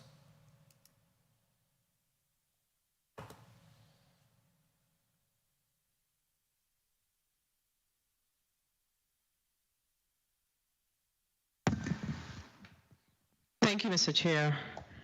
And good morning again to the Department of Finance's team. And I want to also congratulate Commissioner Designee Bosede Bruce for her successful vote in the legislature just this week, Tuesday. I also want to commend you, Commissioner Designee, for your testimony. I want to say that I believe, based on the testimonies that I've heard thus far, you are the only commissioner that has come before this body in this budget process to speak about your goals and the direction that you want to take your department in. So you are to be commended for that. It is important that when you come forward to the legislature with your budget, that your goals and your objectives for the ensuing year is in fact discussed and shared to justify why we should appropriate the recommended budget that's before us. So let me go straight to the budget. I see that you have, I see that you, yeah, I think I'm hearing folks talking. I don't know if you guys realize your mic is open. Yeah, so under the personnel services, I see that you have a increase of some $708,000. What is included in that? Is it new positions? If it is, how many? And does it include salary increases?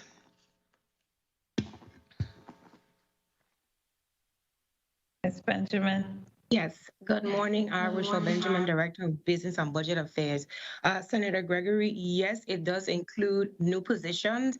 It does include some positions that we currently have where we had individuals that did resign. Some resigned. No. Ms. Benjamin, Ms. Benjamin, very succinctly, because I'm on a particular, on time, right? How many positions? I don't need to know all of the details. How many new positions do you have in this budget? We have currently, I believe it's 5 positions that are new. 5 new positions. And of those, and inclusive of those 5 positions, well, the 708 also includes raises for the Department of Finance? No, it does not. 708,000 is inclusive of the 5 new positions? Yes, ma'am. Yes, Senator. What is the average salary of those positions?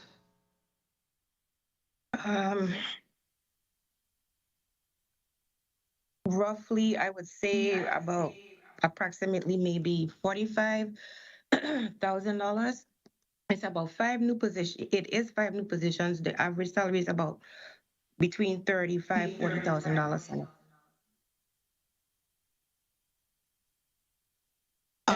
That's 141. Explain something else in that 708. So you need to tell me what that is. I'll allow you to figure it out, and you could come back to me with it. But there is, if you divide 708 by 5, that's $141,000 per position. So I don't think that that's the only thing that's included in that number. So I need to get the accurate information, please. So please look for it before we are completed, or you could respond on the chair's time. Commissioner, let's talk about the audits. Yes. I believe in general, OMB put an increase of 4% across the board. So that would be part of the increase. That's one. For what? For increases in salaries. Okay, so we need to know what that is. We need a breakout of the $708,000. as we work through the budget, we have to know exactly what we're budgeting for. None of this information should be blinded to us. We need to be clear on what is included in these numbers that's before us. So I would like to get that information, please, through the chair. Let's talk about the ACH. What's the status of the ACH payment to vendors? The ACH payment to vendors is mainly based on communication. Each time I communicate with an agency, we ask them, can they reach out to them and get their ACH information? So it's a slow-moving process for now, but we do intend to... Do you have funds in your budget for implementation? It is already implemented. We already have ACH capabilities, and each ACH, the high of an ACH is 25 cents per transaction. And with our activities and our balances, it probably costs less than 10 cents. So we're prepared. Okay. So the challenge is the departments and agencies getting the information to do the ACH, to have the transactions processed through ACH. I think that's what I heard you said. Yeah, and it's a challenge. It's just we need to start educating the community in general when it comes to taxes, and those same people are the business owners, and they'll start moving towards those ACH payments. Okay. I'm talking about your ACH payments, you pushing out ACH, your payments via ACH to vendors. Right. Want to make sure so the vendors, we need for them, to submit their bank details, and then property and procurement enters the information, and then now we pay them ACH. Thank you. All right, let's talk about TeleCheck. How much money do you have budgeted in the FY 2022 budget for TeleCheck? Is it 420,000? And you said that you're making an assessment, and we've had several departments and agencies that has come before us and indicated that they're challenged with the TeleCheck. And of course, I am familiar myself with the challenges with TeleCheck once the check amount is over a certain amount. So I know that you talked about conducting an assessment, and I think it's important that we have some perspective around TeleCheck, so we could make a determination as to what amount we should be budgeting for the FY 2022 budget in particular. So I'm going to ask that you give us something a little more concrete around TeleCheck. So through the chair, we need to get from the Department of Finance what direction they're going in around the TeleCheck for the respective agencies to determine if we could pull back on some of what we are budgeting or appropriating rather for the TeleCheck services. Now, under the miscellaneous category of the budget, you have, I see a significant reduction of, in FY 2021, I'm seeing that there was an appropriation of 11.8 million, and in 22, the recommendation is 0. Where is that money now budgeted in, recommended to be budgeted in FY 2022? Ms. Benjamin. Post audit report, page 3. And what were the elements of that $11.8 million?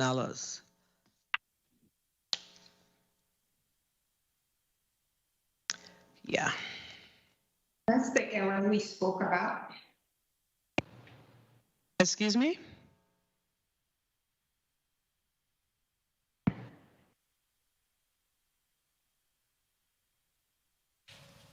Karina Modest Elliott, that's the error we spoke about in the commissioner's testimony. It was an error on behalf of post audit. So in FY 2020 is an error as well? The 23. So what is the amount? It's in the line item where other services, that 11.8 is inclusive in that amount. So okay, so we've seen, okay, so that amount should have been in under the other services category. That's what you're saying? Correct. Yes. Okay. Who's currently doing the I know that you have a Treasury division, but who's doing the forecasting for the GVA? It's a collaborative effort with our Treasury division and OMB. OMB does your forecasting collaborative? How? How does that, I need an explanation of how forecasting is working Yeah, I out was in the thinking- territory. I was referencing forecasting overall for GVI, not specifically for Department of Finance. Right, that's what I'm referencing as well. Okay. So, Mr. Birmingham's Treasury Department, we collaborate with OMB. They submit cash balances.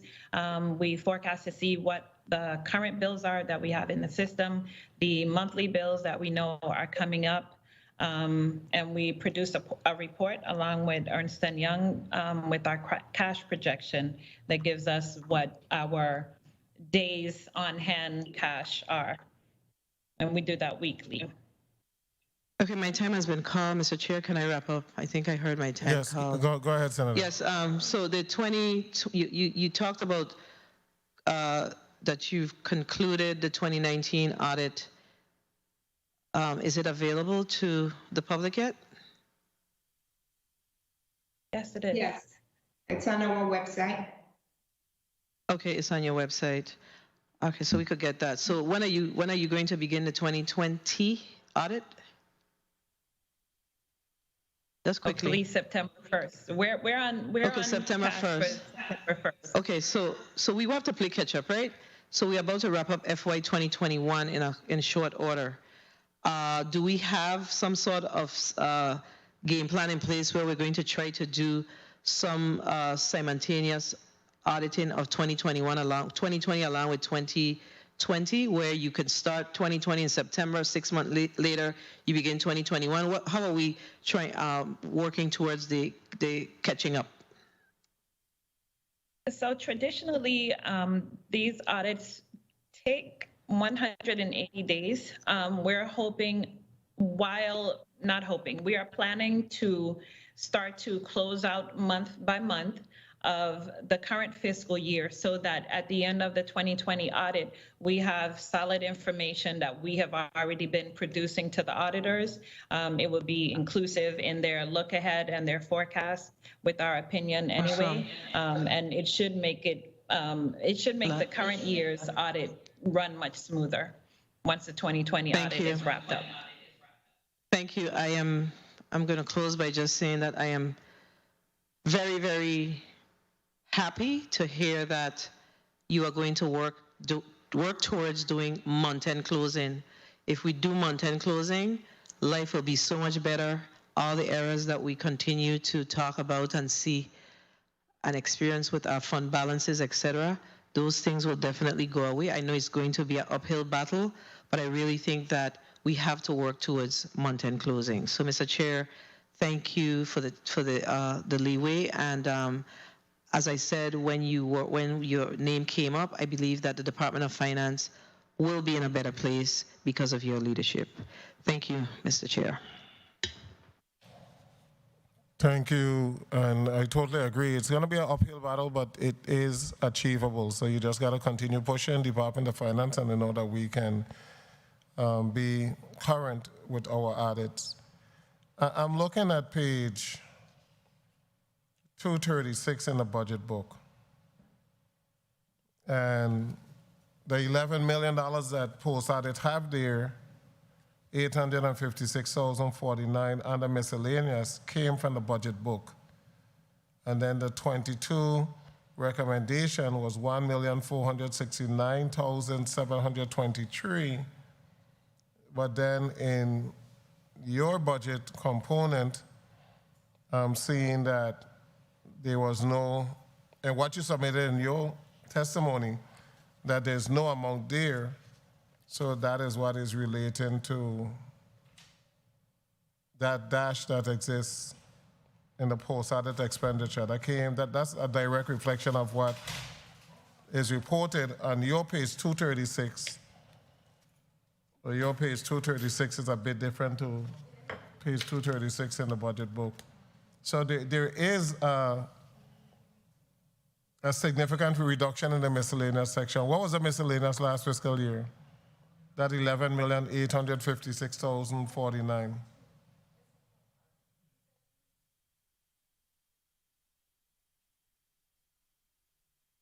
Senator, let me look into this and get back to you because I'm seeing what you're seeing also. Yeah, so the senator was spot on with her inquiry into there's some $10 million difference in miscellaneous that we need to know. Well, what was that 10 million before? I know the amount that you reference is some $14 million. The 14,993 is what you reference. That was a mistake that was counted like twice because it was included in the 20 and then counted again. So if we can find out there. What is the parameters around the American Rescue Plan Fund?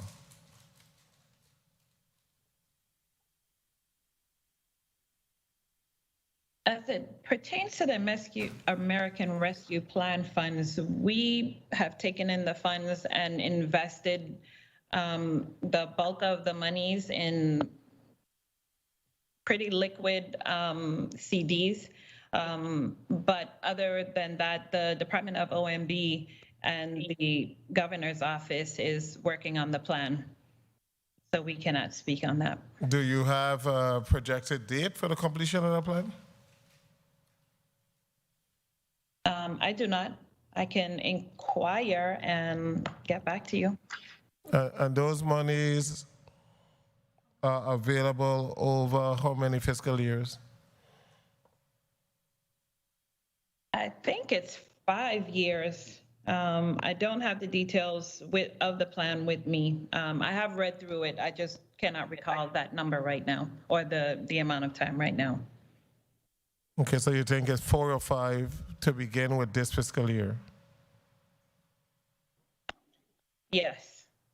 Okay, and the executive branch is developing a plan that you should receive shortly, and the finance committee and the president of the legislature should be a part Yes. of being able to see that plan that's being developed. Yes, sir. Okay. Colleagues, the training, before I go to a quick round and then we're going to conclude with you.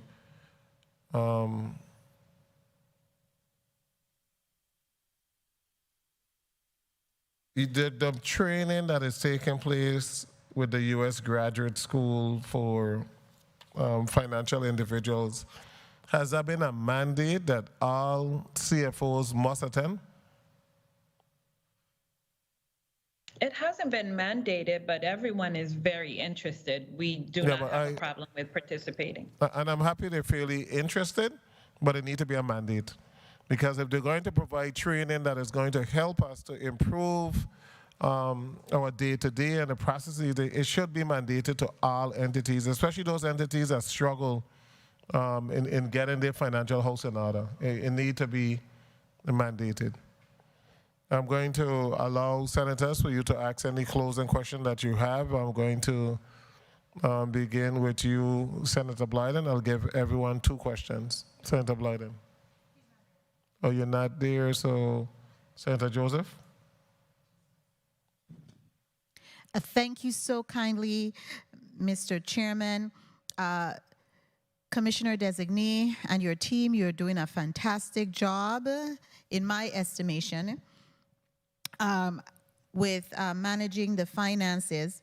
I do have a burning question just for clarity for Mr. Birmingham. And Mr. Birmingham, kindly accept my belated condolences on the passing of your father. I worked with him at Human Services, and he was a stand-up gentleman. How many bank accounts, you said, or banking institution do we do business with here in the Virgin Islands? I know you said 3 banks, but is it 2 banks? Because you said First Bank and Banco Popular. Good morning. Albert Birmingham, Director of Treasury. It's 2 institutions, Banco Popular and First Bank. Okay, thank you. And no other banking institutions? No, Senator. Okay, thank you kindly for that clarification. So I just changed that in my notes. And then, Commissioner, you mentioned that some of the ARPA funds, the American Rescue Plan Act funds, are being held in a CD. a liquid CD. What is the interest rate, the interest-bearing rate on those CDs? Mr. Birmingham has that also. Oh, Mr. Birmingham, back to you once again. Would you be so kind? So for the CD held at Banco Popular, the interest rate is 0.15%. Oh, repeat that for me. The interest rate for the CD held at Banco Popular, it's 0.15%. And how much is in that? How much funding is in that one CD at Banco Popular? $250 million. $250 million. And Yes, sir. okay, and the other CD? And the other CD held at First Bank is for a total of $100 million. 100 million? 100 million Mm-hmm. at 0.05%. 0.05%? Yes, Senator. Okay. All right. Thank you kindly. Thank you. And the rest? That's 350. So the remaining $181 million, we have expended $2,010,000 of it already, and those remaining monies are sitting in the general fund. So you have expended, how much you said, 2 million? $2,010,000. And that was expended for? I think it's the initiative with the COVID. I forget the exact term, but it's with the if you get vaccinated. The lottery. Correct. Yes. Okay. Okay, thank you for that. Of the, I guess you would know the fund balance. The original 70 million in COVID funds that was given to the executive branch, is there a balance in that particular account? COVID monies that were given to the executive branch after the governor? We can get back to you with that one. Okay, because I know that had more than 2 million. Senator Blyden. Yes, thank you, Mr. Chair. Thank you, Mr. Chair. Commissioner, let me ask you, in respect to your federal grantor agencies throughout the government and the indirect costs in respect to the audits, are there any hiccups there, or is everything okay? Because I know you're trying to get caught up because of the hurricane, etc., which is fine, but are there any hiccups going on there? I'm not sure what you mean. Mrs. Elliott? Can you repeat your question, Senator? My question was the other federal grantor agencies like Human Services, Health, etc., and their indirect costs. Are there anything going on there because of the audits being late, or is everything okay? We're not aware of anything being wrong with the indirect costs. OMB, they usually manage the indirect costs for departments and agencies, but we're not aware of any issues. Okay, I'll follow up sidebar. Thank you so much. Thank you, Mr. Chair, and thank you for your responses. Thank you, Senator Blyden. Senator James? 2 questions. Thank you, Mr. Chair, for the time. I just have a question along the same line of questioning I had earlier regarding checks. You made mention in the testimony the printing of stimulus checks, but you have that situation where individuals are not receiving it. I'm not sure if it's an issue with IRB. I'm not sure if it's a situation with the Department of Finance, if individuals' mailing address hasn't been updated or what. But when you have those issues, can you just explain to me what is done as far as like individuals is sent a check, but it's sent to the wrong address and it comes back to y'all? Can you explain to me that process? Yes, Mr. Birmingham. So the process as it stands right now, as it relates to the income tax and stimulus checks, is especially the stimulus checks, when they come back to the Department of Finance, we then transmit them off to the Bureau of Internal Revenue. Okay. In hopes that they can contact those individuals to come pick up said item.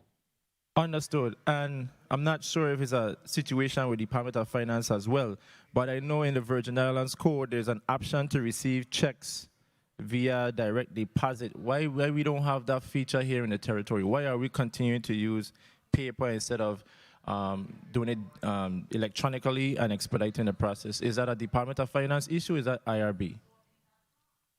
No, that is just a legacy issue. We're moving towards the ACH, but at the beginning of the process, because we are a territory, we have to submit our plan to IRS, and they approve it. So they have approved us to print checks because that's what we had been doing.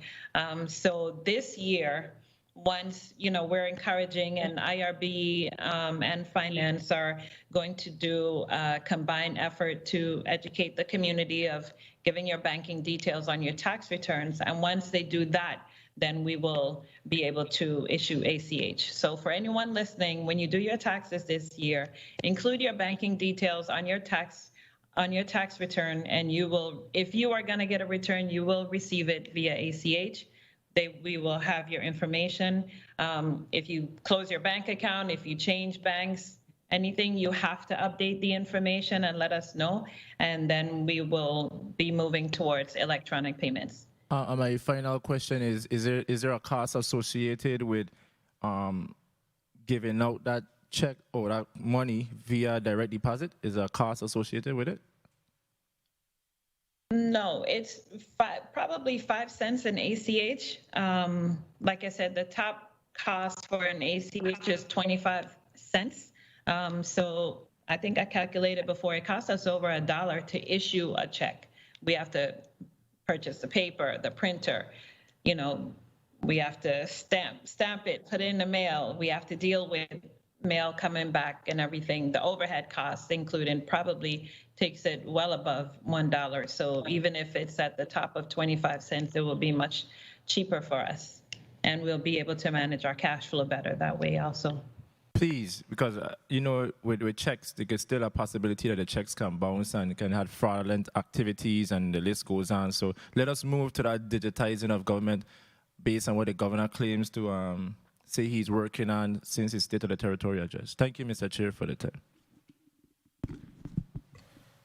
Thank you, Senator James. Senator Carrion? Yes, thank you, Mr. Chair. I'm still trying to understand in the post-audit report and other services, you do have a section there. You have the breakdown of other services, but in the breakdown of other services, you have other services. So just help me out, please. Senator, I will get a detail of everything that we have expended on other services thus far this year, and it will give us a bird's eye view of what we use other services for. Okay, and lastly, with regards to your processing of vendors' payment, what challenge have you identified in meeting the deadlines? What policies you have in place? What's a turnaround? Let me ask this. Let me rephrase my question. What is a turnaround time in your policy of processing vendor payments, and why you're meeting the challenges in meeting the timeline?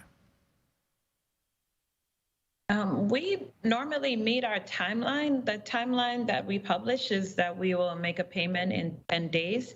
The moment that we have all of the information, all of the correct documentation, the backup, and all the details, that disbursement will be made in the next check run. Oftentimes, we have agencies calling us and they're telling us why they need it sooner, and we work with them. We make sure we have all our information, and we do extra check runs and print checks on off days. So we're getting it done. Okay, and then lastly, there's improvement to be had. We are, like I said, each time we have contact with a specific vendor, we ask them for the ACH details so that moving forward, they can be paid electronically. When the analysts deal with the agencies, they discuss with them to make sure that if there's just, one thing missing or some documentation out of order, that they get it, and moving forward, they normally comply and make sure they have everything. Thank you. And lastly, you did mention in your testimony about finding some deficiencies that you have identified. So I'm kind of curious if you could mention maybe 2 of the main deficiencies you have identified and what's your plan in order to address them. These are for the audit. Ms. Serrano can speak on those. Hi, good day, Senator. This year and even years before, even previous years, finance role in working with the departments and agencies to meet the expectation of the audit. We have had a great partnership, and agencies are really working hard. But I'll say 2 areas where we are still working on is revenues and receivables for GBI. In some cases, some of our challenges is that, some departments have went out and purchased systems, and in doing so, what we found is that some of the reporting might be lacking, or some of the detail that the auditors would like isn't there, so it requires additional reconciliation. And so that is one main area that we have to focus on. I think overall for GBI is reconciliation, and it goes down to the very detail level. So with more training and more meetings, and currently we have on Wednesdays, the financial management officers meeting with all the departments and agencies to share audit concerns, to get their feedback on what some of the issues are.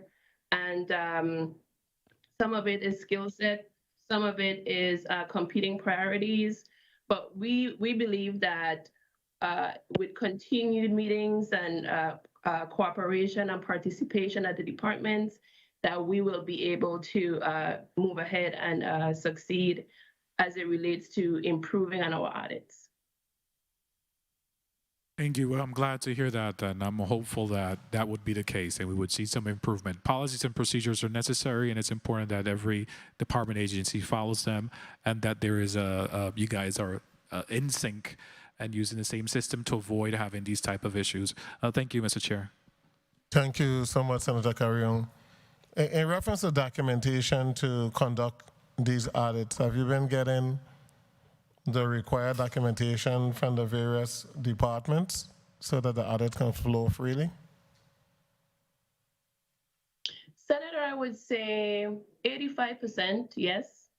A lot of the departments are cooperating. We do have a few agencies that we do struggle with for the audit. Waste management? And we will continue to work with them.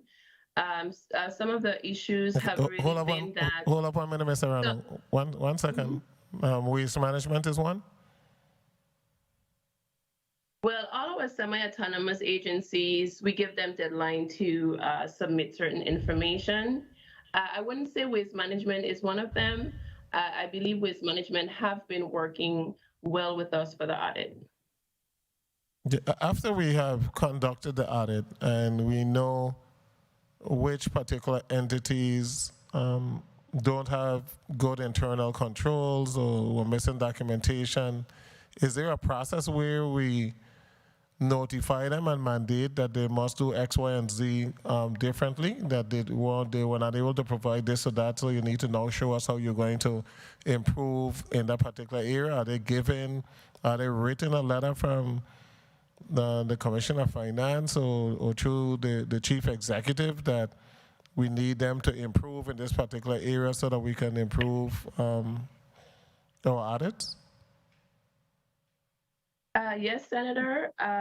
In for this fiscal year, we did send out correspondence to all of the commissioners and the directors relative to some of the findings that we had for the 2018 audit.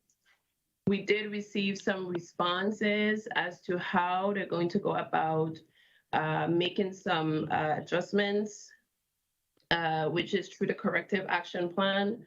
I would say, though, that some of the responses are not as detailed and concrete as we would like. That really gives us like a solid plan.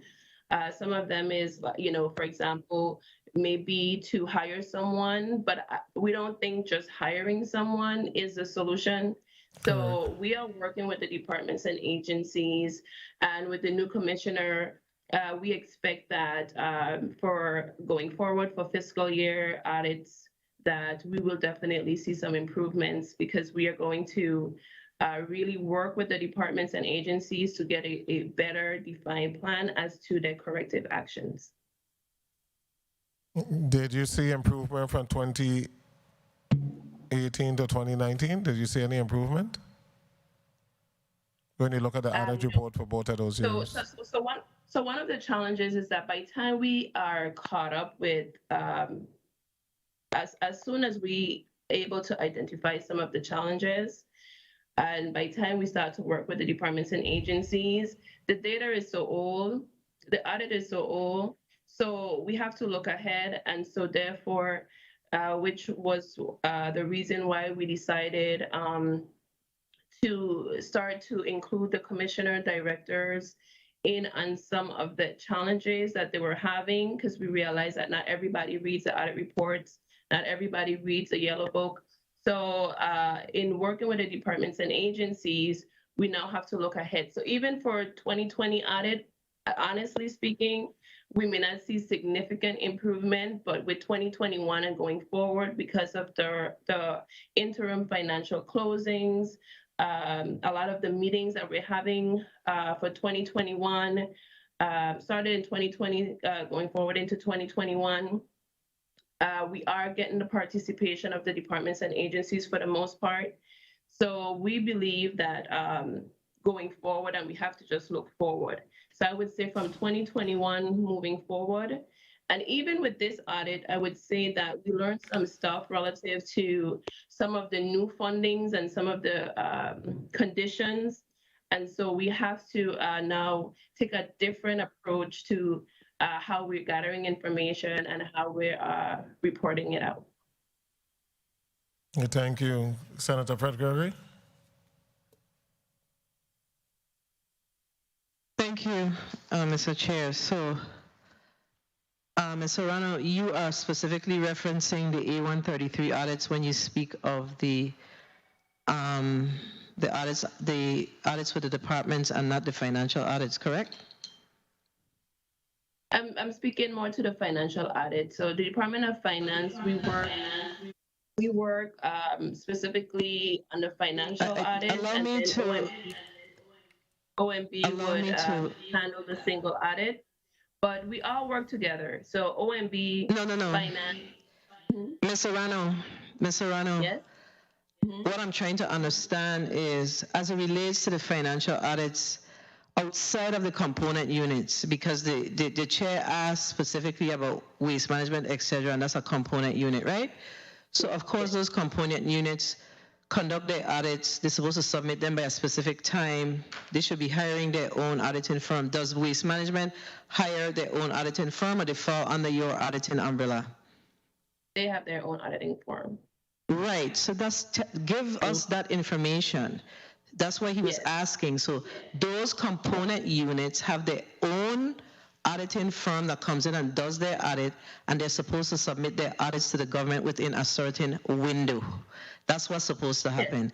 But I want to go back to the financial audits, and Mr. Chair, if you would indulge me. Go ahead. Please, because I really had a question, my own question, but I really wanted to drill down on what you said. Okay, so as it relates to the government financial audits and these departments and agencies, I thought you were responding to the A133. Now, the financial audits are related to how we are operating from a financial perspective, how the transactions are moving through our government. And you made a reference to the departments and agencies, but what concerns me and what has always concerned me with that conversation that we're having now is every single transaction for those departments and agencies, basically once it's processed for payment, if you will, it passes through the Department of Finance. Those documents are uploaded in the Department of Finance's system, so you should have the information. The only area where I see that finance should have any concerns or issues with departments and agencies as it relates to the financial audits is tied to the outstanding obligations. But those transactions are processed in-house with you. The clearinghouse, when you draw down for the audits, not audits, for the federal grants funds. Once you draw those funds down, finance has a responsibility to meet whatever your clearinghouse days are. Are you meeting those days? So I'm not understanding what you're saying about departments and agencies as it relates to the financial audit in particular. So I need to get some clarification around that, because if the chair asked that question, and it needs to be clearer, because the departments and agencies, they process their transactions through your system, and all those documents should be in your system once you say yes to a payment. Yes, Senator. There are some stuff that are external to the ERP system that we do have to consider at the end of the fiscal year and as recent on a regular basis. For example, all revenues are some revenues are captured in separate systems at different agencies. For example, IRB, LGO. That information then has to be the detail of that information is kept in that separate system.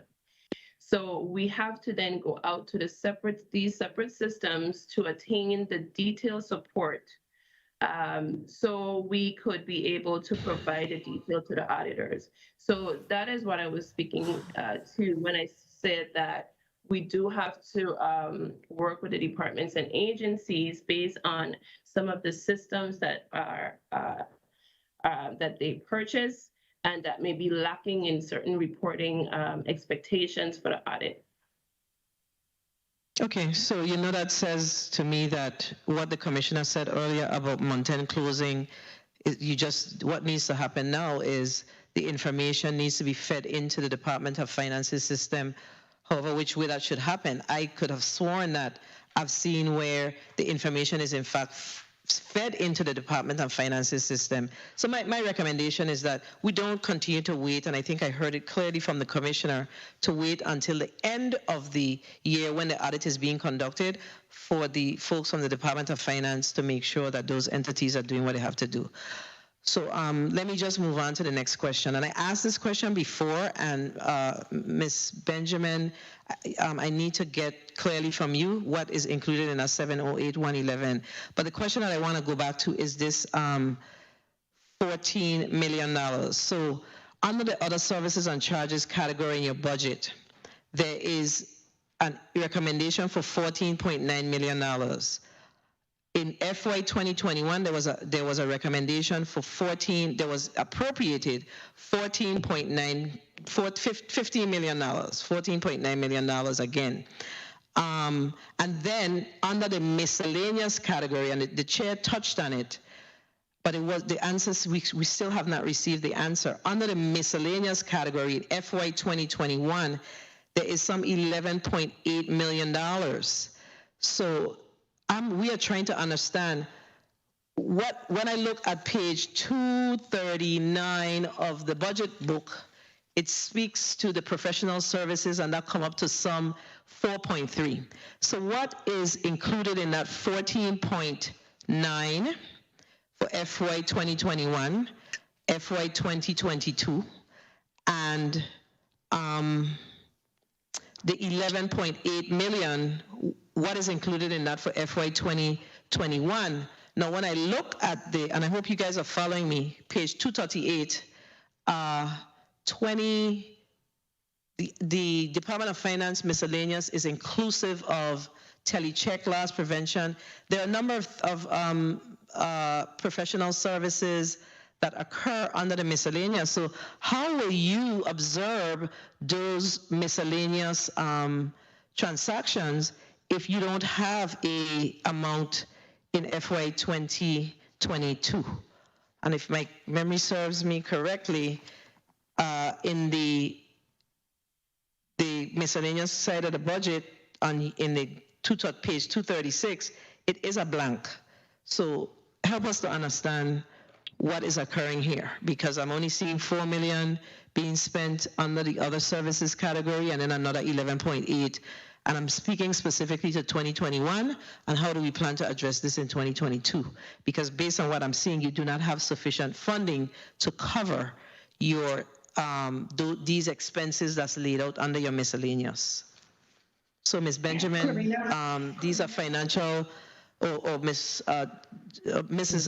Elliott, these are matters that's tied to the Department of Finance's operations. So we need to truly understand what it is that that's missing and what is it that your true needs are, because you have a $10 million reduction in your FY 2022 budget. I don't know if you guys noted that. Clarina Modest Elliott, let me try to take a stab at it, Senator. For other services and charges, Ms. Benjamin, I believe, submitted the breakdown, which is $530,000 that specifically belongs to finance, and the difference in that 14 million is miscellaneous. And so it seems as if the post auditor, included the miscellaneous portion. No, that came from the budget book. No. And in the miscellaneous section. I'm going to ask you guys to go to your budget book. If you look at the budget book for last year, you will note that, our total appropriation was 20,073,189 versus the 30,749,848 that is showing on the post auditor report. What page are you looking at, Ms. Modest, Mrs. Elliott? What page are you looking at? Last year's budget book, page 267. No. Stay with me. Okay, Stay with me.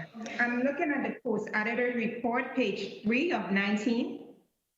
No, so stay with me, Ms. Elliott. Just follow me a bit. Page 236 of the FY 2022 budget that was sent down is what we are focusing on. And the number says 30.7 million. I know that there were some challenges with appropriation. Well, in this particular instance, the appropriation numbers match what is in the post-audit report.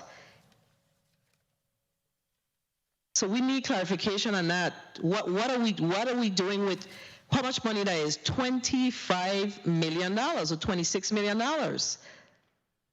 We need clarification on what are you doing with that 26 million. I'm seeing where you have all of these breakout, archiving, warehousing, annual maintenance. There's a whole bunch of things in here. You need the funding, but you need to be clear that as to what is occurring with your 2022 budget. Something is off, and it's not post-audit. In this instance, it is not post-audit. Mr. Chair, I think you understand where I'm going with this. We need some clarification. That's what I'm trying to. The amounts that you have in the miscellaneous pension fund and all of that, I'm looking at the budget bill that was sent in the budget book. The telecheck, the annual maintenance, all of that is going to be line item. All of that was line item in the budget book. So the miscellaneous section that you have here on page 238 of the commissioner's testimony apparently is included in the budget bill that is sent in the budget book. But last fiscal year, according to your page 236, along with that miscellaneous section, there was some additional $11 million that was earmarked last year, along with the 14.9, and that is missing this year. So we're trying to try to remember what was the 11.8 miscellaneous that was, or that the budget book has in it that was sent down to us. It could be that the budget book has a mistake in it, but it's not what post added numbers come directly from the budget book. I'm seeing it correlating directly with the budget book. Well, we will And maybe that's definitely. maybe that's the issue. I'm Maybe trying to that's the remember issue. if we. I didn't necessarily mean, it could be the budget book had an error, but it is an error. We did not receive the 30,749,000. We didn't receive that. We only received 20 million, and so the error may be in the budget book. Yeah, because the numbers in the post-audit report, when I look at, I went back and it's a direct reflection as to what is in this year's budget book. So the analysts utilize what the information that was sent to them to come up with those numbers. I'm trying to remember to those who were there last year, we did supplement health insurance. Did we supplement it under the Department of Finance?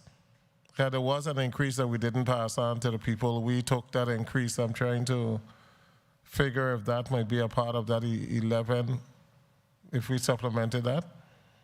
Oh. No, that was under OMB. No, it wasn't Okay, that was under OMB. Okay, so we will have further discussion in reference to that. But Commissioner, we want to thank you for your testimony. We definitely more than likely will be calling you during the budget markup to have some further discussion, and you will be before us again with the financial team to give an update at the end of this budget cycle. So we will then have a time to take a closer look at those numbers. I will be asking that we try to have a detailed report in reference to the Internal Revenue Matching Fund, along with, what was the other fund? The Caribbean Basin. If you can be able to scrub those numbers so we can know exactly what we need to do for this upcoming year, because we can't continue to show a negative balance in those particular areas. So at this point, I'm going to give you an opportunity to put a closing statement on the record, and then we're going to take a short break, and then we'll bring the Casino Commission. Thank you. I want to thank you and my team for today. During this hearing, you all gave me a lot of praise, but it is really this leadership team and the full team of the Department of Finance that really move us forward. I am new and I have fresh ideas, but they have the experience, the knowledge, the institutional knowledge that I need to move us forward. Again, I would like to encourage the listening public to include their banking details when they do their tax returns. I heard you all talking about decreasing our telecheck funding. If you have to decrease anything, please move those funds over to investing in our human capital, whether it be for training or salary increases or new high-level positions, so that I can attract and retain the talent that we do need to get these monthly closings done. It will benefit all of the government of the Virgin Islands. I want to thank you all for all of the well wishes you gave me for my nomination, and thank you, everyone. Have a good day.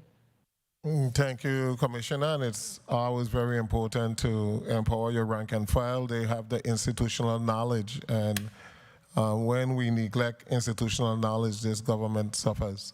So thank you so much. We will take a 2-minute recess. The Committee of Finance stands in recess.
The Committee of Finance is back on the record.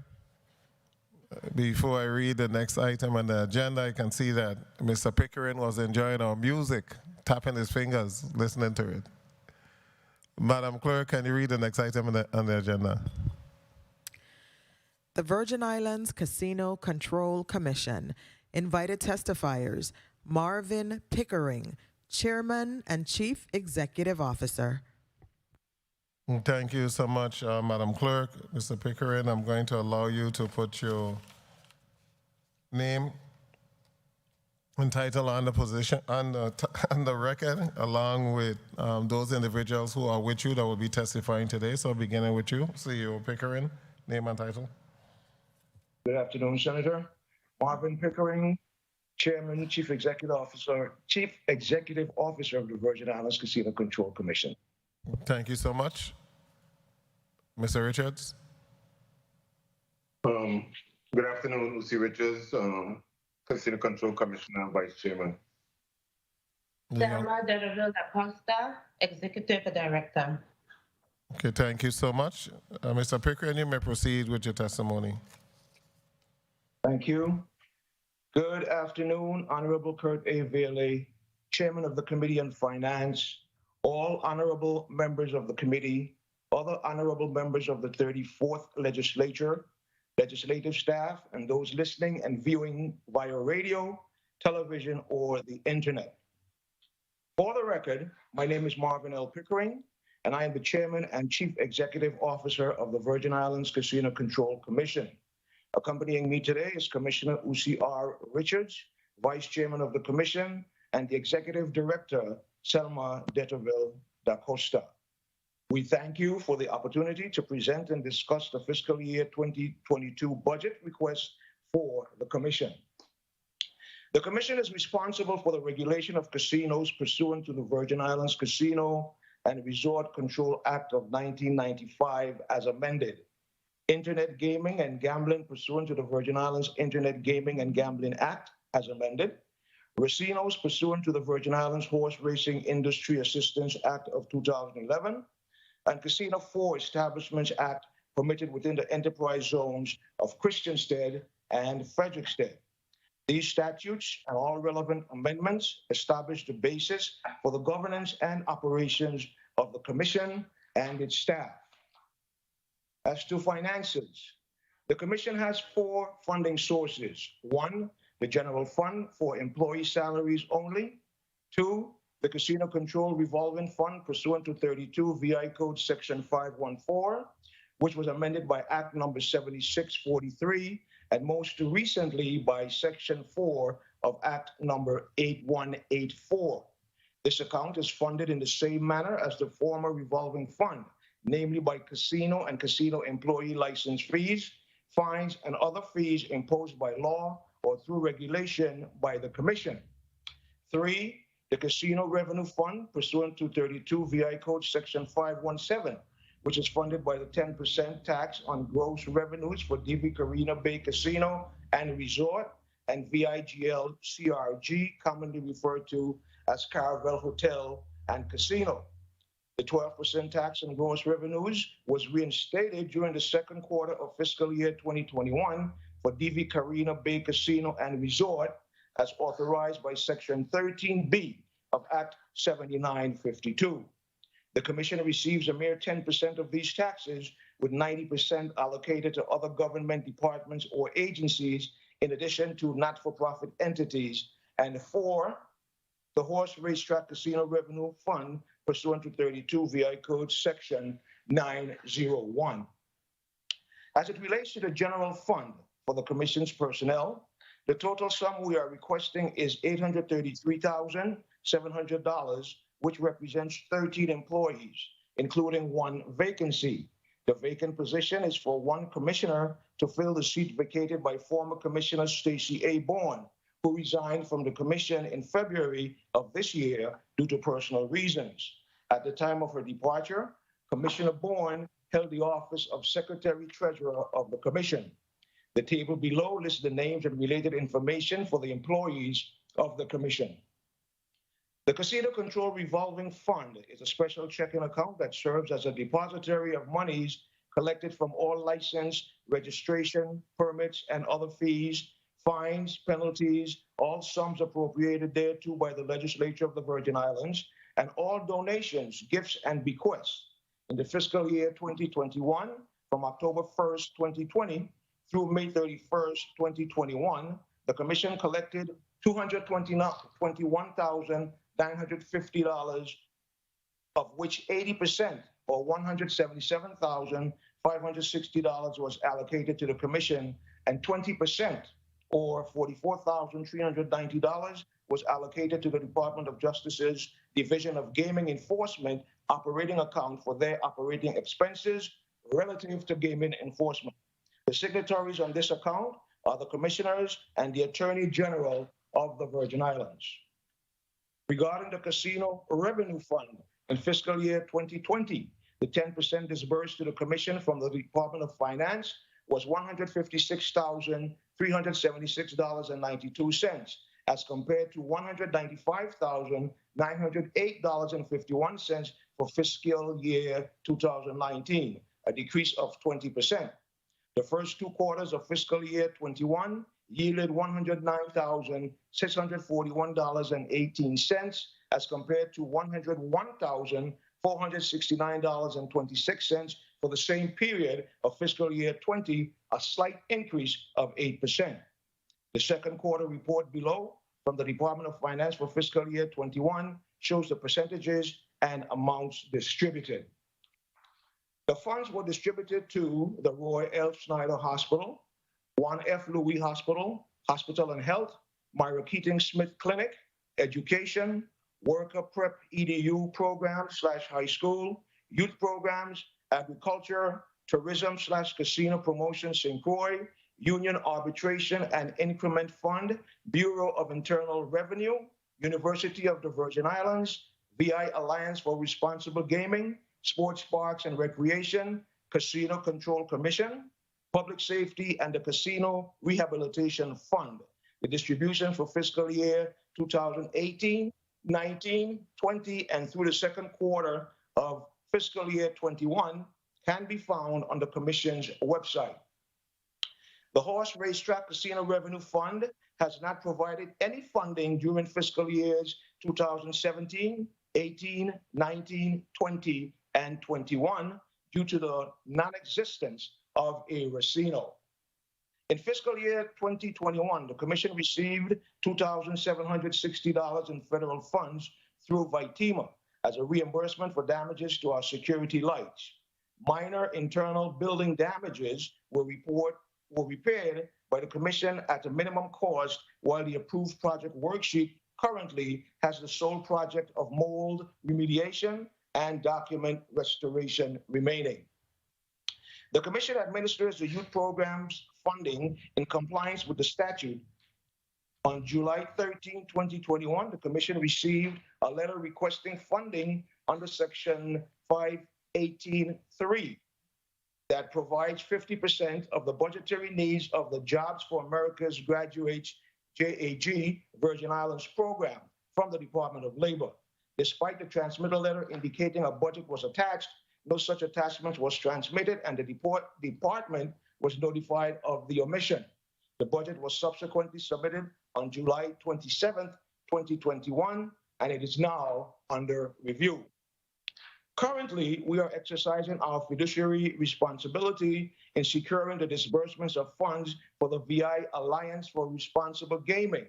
Our initial efforts to revitalize the organization were interrupted by the COVID-19 pandemic during fiscal year 21. The Commission must now refocus on the next steps forward in order to ensure the existence of these necessary services. A financial overview of the Commission by bank accounts for the period October 1st, 2020 through May 31st, 2021 is inserted for your review. As to administrative actions, as previously reported, the Commission's website is operable and can be found at www.casinocontrolcommission.vi. The site currently contains the laws and regulations governing the operations of casinos, laws and regulations governing internet gaming and internet gambling, the Commission's bylaws, the Commission's code of ethics, licensing requirements and application forms for casino and hotel employees, casino operators and vendors, application for casino hotel alcoholic beverage license, voluntary exclusion from casino gambling instructions and application, fee schedules, casino revenue fund reports for fiscal years 2018, 19, 20, and through the second quarter of the current fiscal year 2021, responsible gaming link, and information about the Commission and the Division of Gaming Enforcement. All applications on the website are editable and provide easy access to the license process for employees and the human resources departments of the casinos. On December 10, 2020, the Commission issued for the first time in its history an annual report to the Governor and the Legislature of the Virgin Islands. The report was issued in accordance with the provisions of 32 VI Code, Section 424. The Commission is on course to issue the second edition shortly after this fiscal year concludes. With the retirement of the former Executive Director, Barbara James Peterson, the Commission commenced a public and transparent process to hire a new Executive Director, a process that yielded responses from some 20 applicants from within and outside of the territory. Personal interviews were conducted for 5 of the 20 applicants, and today we are pleased to be accompanied by our new Executive Director, Selma Deteville da Costa. The Commission has conducted timely hearings for the review of casino licensees and has issued a permanent casino license and a permanent operating certificate to VIGL CRG effective July 14, 2020 through July 14, 2024. DV Carina Bay Casino and Resort is currently operating on a temporary casino license pending satisfactory compliance with mandates issued by the Commission's resolutions.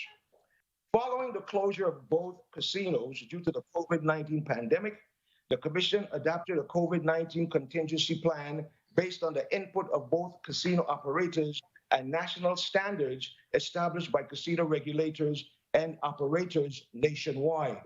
These protocols included physical modifications to the gaming facilities, safe social distancing and sanitizing measures to ensure the health and safety of patrons, vendors, casino employees, Commission employees, and the employees of the Division of Gaming Enforcement throughout the casino and hotel facilities. Enforcement of these mandates are the duty and responsibility of our casino inspectors, who remain the eyes and ears of the Commission at all gaming facilities. Both casinos did experience 3 cases of COVID-19 exposures over the past year, and the protocols established by the Commission, the Department of Health, and the Center for Disease Control were effectively implemented to address these incidents.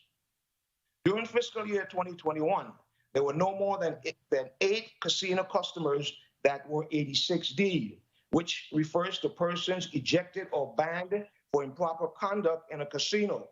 To date, the Commission has not secured the services of an independent hearing officer, IHO, due to the prioritization of our operational financial mandates. The Commission has assumed the role of ensuring all due process measures are implemented when necessary. To date, no hearings were necessary, as no patron has appealed any action of our licensees. The Commission remains concerned as to the territory's efforts to solicit and promote casinos in the territory. It is our contention that the responsibility for those efforts fall to the Department of Tourism. For fiscal years 2018, 19, 20, and the first 2 quarters of the current fiscal year, a total of $267,841.94 was disbursed to the Department of Tourism, quote, for tourism and casino promotion for St. Croix, end of quote. On June 18, 2020, the Commission wrote Commissioner of Tourism, Joseph Buchalter, in our efforts to ascertain exactly what the Department of Tourism had done or have plans to do regarding their statutory mandate to promote the casinos on St. Croix. Moreover, Title 32, Chapter 21, Section 517 authorizes the Commission to require a monthly report and recognition statement from the department. To date, Commissioner Buchalter's response was limited to a phone call and a planned follow-up meeting that has yet to occur. Webcast management has been reestablished at Banco Popular de Puerto Rico, a service that is only accessible to the current members of the commission and requires approval of at least 2 commissioners to access the funds. Also, as was stated in our last budget testimony in July of last year, the commission has implemented a financial management system which provides for the timely entering of invoices, billings, and payments issued by the commission. The FMS system is overseen by the commission's chairman, CEO, and executed by our executive director and executive assistant. The commission has established quarterly payments to the account of the Division of Gaming Enforcement, DGE. These payments represent the DGE's 20% share of fees collected in our offices via credit card payments and deposited to the commission's operating account at Banco Popular. The commission has no outstanding past due invoices, and our only outstanding payments are for current goods and services procured over the previous and current months. The commission is located at number 3005 Estate Orange Grove, Christiansted, St. Croix. The building is leased from the Government Employees Retirement System, GERS, and consists of approximately 4,667 square feet of gross leasable area. The commission remains current with our rental obligations to GERS. The commission has been in discussions with GERS during the past years to come to terms on a new lease. We believe that we are very close to an agreement, although the GERS board's mandated one-year term of the lease is of grave concern to the commission. The commission recently terminated its lease with Sun Self Storage, where it maintained files for storage. We shredded files that were held beyond the commission's file retention period and moved the retained files to the commission's offices. The termination of this lease will result in a minimal savings of over $3,000 annually. The commission and the Division of Gaming Enforcement, DGE, under the very capable leadership of Attorney R. Oliver David, Director, have successfully addressed the backlog of applications dating back to March of 2019, some 121 of them. This Herculean task was accomplished through the hard work and determined efforts of Director David and his team at the expense of prioritizing this task over all but the most critical duties of the DGE. The commission most certainly appreciates their efforts. The commission issued licenses that included both new and renewal for all categories to include casino employees, casino key employees, gaming-related entities, and non-gaming related entities. The table below shows a comparison of licenses issued by the commission for the fiscal years 2020 and thus far for the current fiscal year. You would note that in fiscal year 2020, the commission issued 86 licenses, and so far this fiscal year, the commission issued 184. A color-coded ID system for the issuance of all categories of work permits was implemented by the commission during the previous fiscal year. The system addresses all employees licensed by the commission, casino inspectors of the commission, and office staff of the commission, and includes a photo of the employee and expiration date, and must be visibly worn by all employees while on duty. The color codes are casino key employees, light blue, casino employees, orange, hotel employees, white, casino inspectors, red, commission staff, gray, and commissioners, dark blue.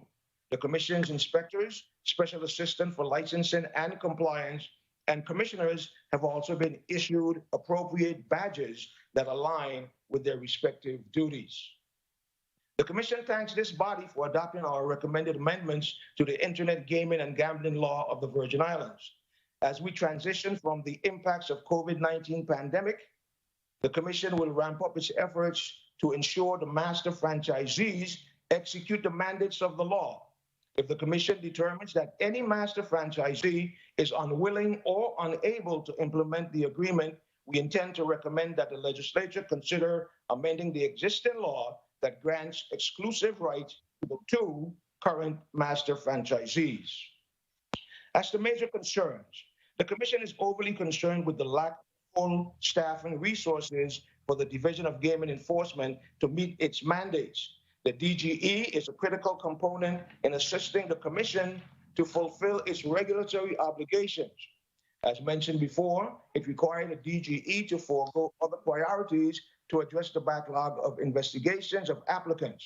We do not believe that the office should be operating under such stressful conditions. The division was lacking permanent leadership until the present director, Attorney R. Oliver David, was nominated and subsequently confirmed by the 33rd legislature. Although not a part of the commission's budget, the commission is advocating on behalf of the DGE that the legislature fund the necessary positions to assist the DGE to carry out its duties in a more efficient manner and ensure the continuous revenue flow to the government of the Virgin Islands.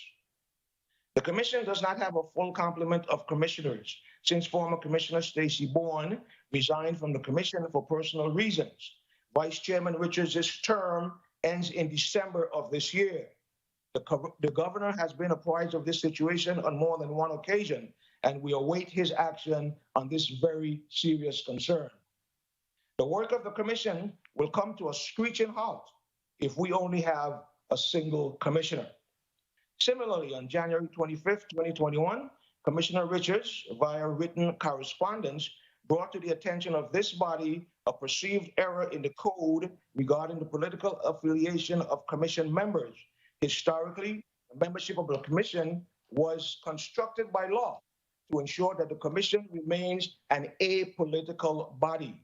However, the adoption of Act 7872 did not address Section 405C, which states, quote, no more than 2 members of the commission may be of the same political affiliation, end of quote. Given the current mandates of 3 commissioners, we respectfully suggest that this section be amended to no more than 1 member of the same political affiliation. Another major concern is the lack of a long-term lease at our current location. The commission is currently leasing space from the Government Employees Retirement System, GERS, as previously mentioned, and we are unsure if our 1-year lease will be renewed. This would be somewhat catastrophic if that occurs, since the commission does not currently have funding to purchase or construct its own building, which would be the best option if we were to be displaced. Mr. Chairman, this concludes the testimony of the Virgin Islands Casino Control Commission relative to its fiscal year 2022 budget. The representatives of the commission stand ready to respond to all questions to the best of our ability. Thank you. Thank you, Mr. Chairman Pickering, for your testimony that you provided here today. I'm temporarily filling in for Chairman VLA. Colleagues, we will proceed with a 6-minute round. And the first person we have up is Senator Blyden. Senator Blyden, you're recognized for your line of questioning. Good day, good afternoon again to my colleagues. Good afternoon, Chairman Pickering, Commissioner Richards, and Edie. Thank you so much for your testimony.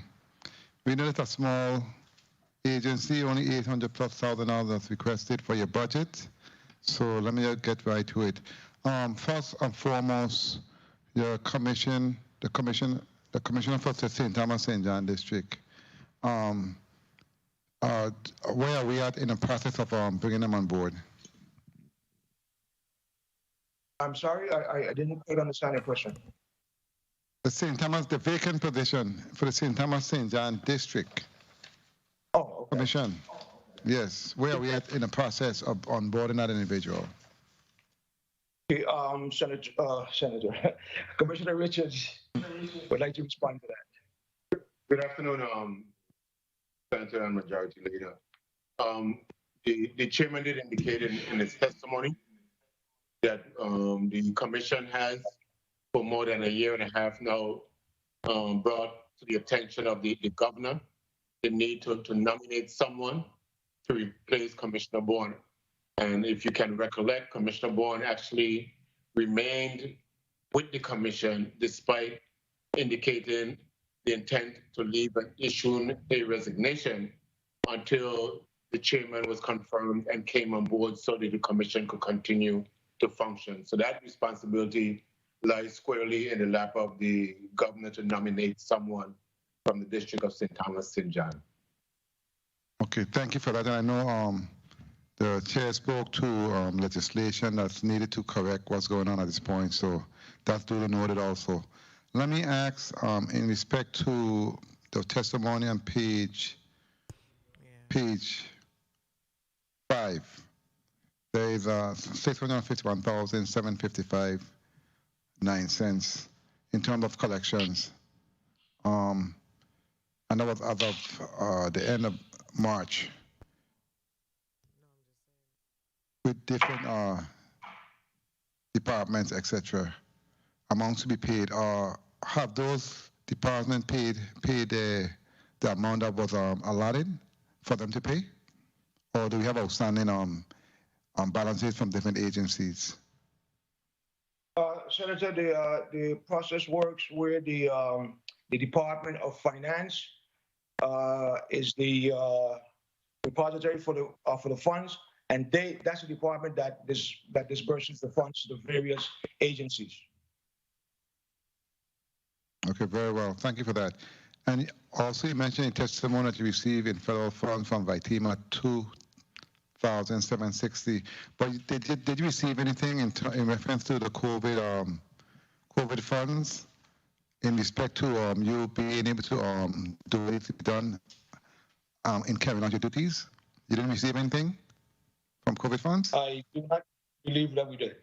Senator Blyden, the Casino Control Commission did not receive any funding from any of the COVID-19 grants or projects. Oh, well, that's unfortunate, and I'll follow up and see what can be done in that regard, because I believe you should have received something. There are millions of dollars there for specific reasons in terms of keeping the spread of the disease from escalating. So I believe that you should receive some type of funding in that regard. Let's go to your bank accounts on page 7. 2 minutes. I see 4 bank accounts here with beginning balance money.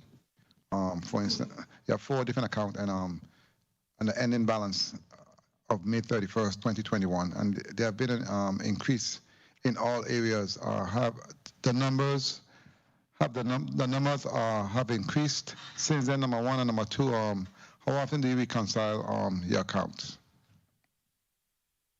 We attempt to do that on a monthly basis, Senator. Okay. And we're pretty much up to date. We're pretty much up to date through the month of May. Okay, very well. And on page 8, you have a chart there for the Virgin Islands Casino Control Commission, the income expense trend report. And it's pretty interesting because, for instance, in October, your income was very low and your expense was at least $20,000. November, the same thing, your expense was at least $10,000. Your income was at least $10,000, your expense was another about $20,000. In December, your income was say about $9,000, your expense was over $40,000+, almost say 50. But then in January, your income went up tremendously to $40,000. Your expenses was 20. February, it was pretty close. March, etc. Is the trend always like that? It's based on customer. How does that work? Well, Senator, we were in the throes of a pandemic in the early part of the fiscal year. I believe the casinos were shut down for a period of time, and therefore was not generating a major part of our income, that casino revenue fund. And since the commission was not the commission, but the casinos, were not operating at full capacity, that contributed greatly to the decrease in income. I don't know if Commissioner Richards wanted to add anything to that. Time. Right. Okay, very well. And in closing, I see that you really are ahead in terms of income versus expenses. So it has corrected itself. And I want to thank you so much for your testimonies and what you do. Thank you so much, Mr. Chair, for the time. Thank you, Senator Blyden. Senator DeGraff, is he there? Okay, let's go to Senator Carrion. Good afternoon, Mr. Chair. Good afternoon to my colleagues once again, and good afternoon to the commissioners of the Casino Control Commission. Good afternoon. Yes. Let me ask.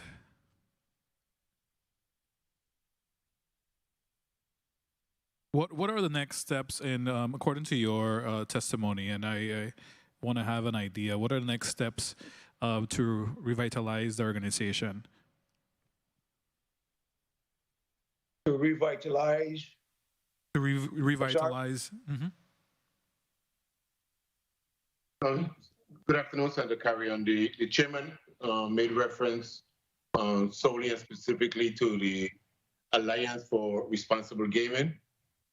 Just 2 weeks before the COVID-19 pandemic hit, we were able to meet with the 3 persons that were responsible as the incorporators of the group, and they were prepared to work with us. The pandemic came along, and since then, it had hampered our efforts to do that. And the next steps is for the chairman and myself to sit down and make a determination how to bring back together the initial members of the organization and how to implement the plan that they had submitted to us as far as suggestion and ideas to get more persons involved in the alliance. Okay, that sounds good. I think that's very important. And also, I know in your testimony, Commissioner, you spoke about your Jobs for America graduate, the JAC program.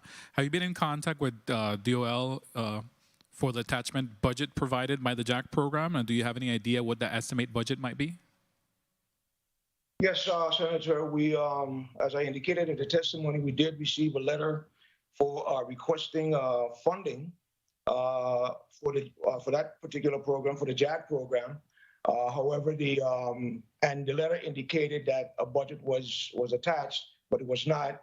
We notified the department that it was not, and they subsequently submitted the budget. It is roughly, you asked about the amount. It is roughly $746,000 overall. But we, as I stated, it is under review. We are going to attempt to schedule a meeting with the representatives of the Department of Labor, namely the commissioner and his team, to get an understanding of the needs for that program and to make sure that the request comports with the requirements of the law. Okay, glad to hear that. But also, I see here from the chart you provided, and so my question is, why haven't any of the monies for the youth programs have been expended thus far? Does the community know the process on how to get the donations or the funds from the Casino Control Commission under the youth programs account? I would let Commissioner Richards respond to that, if you don't mind. There are a number of categories that exist to be funded from this youth program and training. And the Department of Labor just happened to be one of them. The other entities that are covered under this particular subject of the fund also includes the casinos, who are also required to ensure that any persons that were previously employed that do not have a high school diploma and or a vocational certificate, that they provide training and certification for this particular program. 2 minutes. Over the past year, we've had the response from the Carvel Casino and Hotel. They submit the proposal and a budget of what was expended for the proposal that they implemented, and they have been reimbursed. To date, the chairman is currently involved with discussion with the Divi Carina Bay, and Hotel, whose program has been delayed due to the COVID-19 pandemic, to conduct their training. And once that is completed, we are also responsible for reimbursing them at 50% of the cost of the implementation of the training. Well, I look forward to hearing those monies being used for the intention that it was appropriated for. So I'm glad to hear there's some discussions happening. We really need to get our young people more involved and empowered. So looking forward to hearing in your report how that continues to move. Now, you also mentioned in your testimony in regards to the report process. Why is this the first annual report given to the governor and the legislature in history? And will you continue to issue the yearly reports? I cannot speak, Senator, to the prior reasons, the past reason why the report was not submitted, but I must give for Vice Chair Richards and former Commissioner Stacy Bourne a lot of credit for doing the heavy lifting, given in getting this report out for the first time in history. Given what some of the issues that happened in the past, it was really a heavy lift, I must say, to get that report out, and I think that they did a great job on that. Time. Thank you. And lastly, Mr. Chair, if I may, I was interested to find out, in regards to the money that's been given to DOT, have you been in contact with the commissioner, or is there some sort of expenditure report to find out how it's being used, how the funds are being used? As we indicated in the testimony, I believe that Commissioner Richards, while he was in the acting chairman position, had reached out to, or probably before, had reached out to Commissioner Buscelti to get an update on their plans, what they have done in the past, and what their plans are going forward. To date, we have not been successful in having a meeting. It is something that we intend to pursue. If I may add, Senator Carrion, and for the record, it's just the position of the commission that monies were designated to promote the casinos, and that is the purpose of it, and to promote the island of St. Croix. And it's unfair to both casinos who have been contributing from their revenues for this particular purpose, for the promotion of their casinos within the district island of St. Croix, to not have a specific plan to promote the casinos at St. Croix. And that was the basis for inquiry. And directly responding to your question, no, there has been no report or no response from the Department of Tourism on the Commission's inquiry. Well, it's unfortunate to hear that, and I agree with you, and that's hence the reason for my question, because those funds should be directly linked to our island and to the casinos that we have here. So thank you for clarifying that. Mr. Chair, thank you for leniency and allowing me some more time. Thank you, Senator Carrion. In reference to page 5 of the breakout of you have of all of the distribution of the casino revenue fund, do you think we need to revisit the distribution?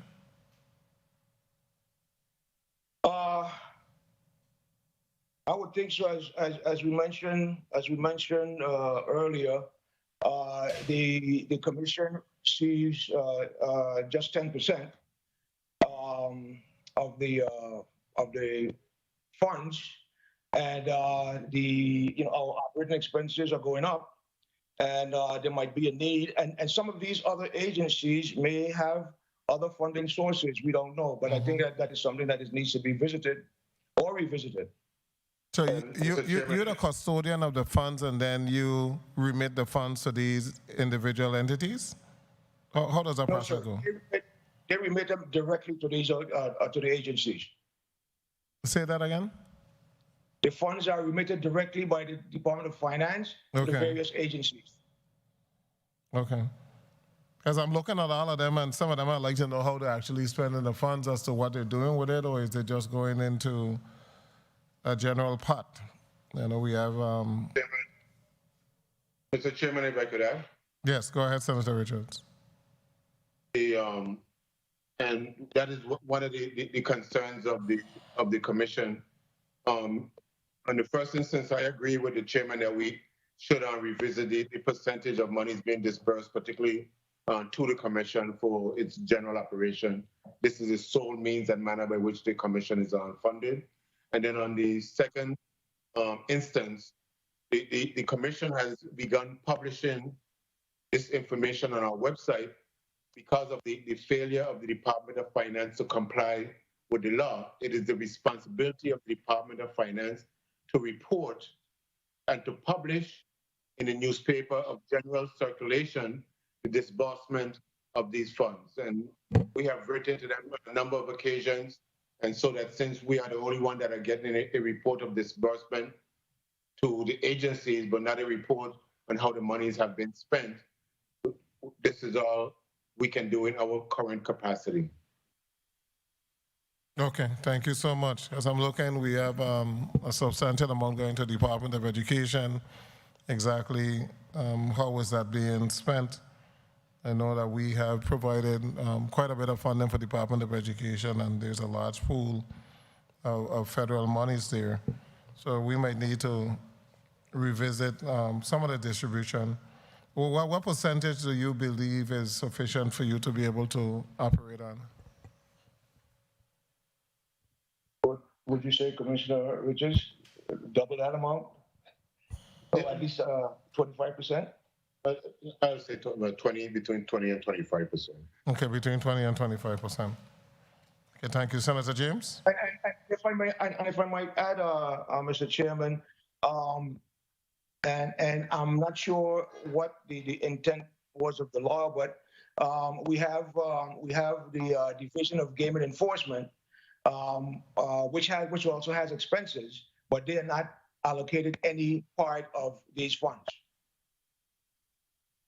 I'm trying to remember the budget under the Department of Justice. I know that there were some additional positions that are funded now and that they're attempting to fund under the Department of Justice to ramp up the Division of Enforcement. I think there were 2 additional positions in their budget that was going to fall directly under the Division of Enforcement. So I'll take a look at it. Okay, thank you. Senator James. Good afternoon, testifiers. I'm a bit concerned. In the testimony, you made mention that we are unsure if our 1-year lease agreement will be renewed with GRS for rental space. And then you went on in the post-audit report, page 9, it mentioned there are some concerns to be addressed. Can you just give us a little backstory of what's going on there when you mean unsure? Okay, I would ask Commissioner Richards to respond to that, since he was, intimately involved in the discussions prior to my arrival.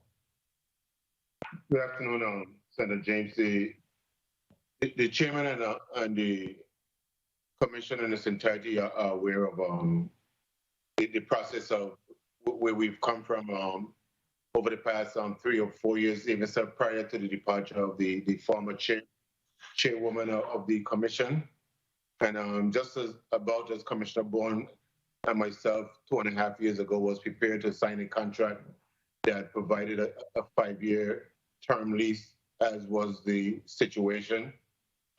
Ms. Benair Potter, the Chief Operating Officer of GRS, retired.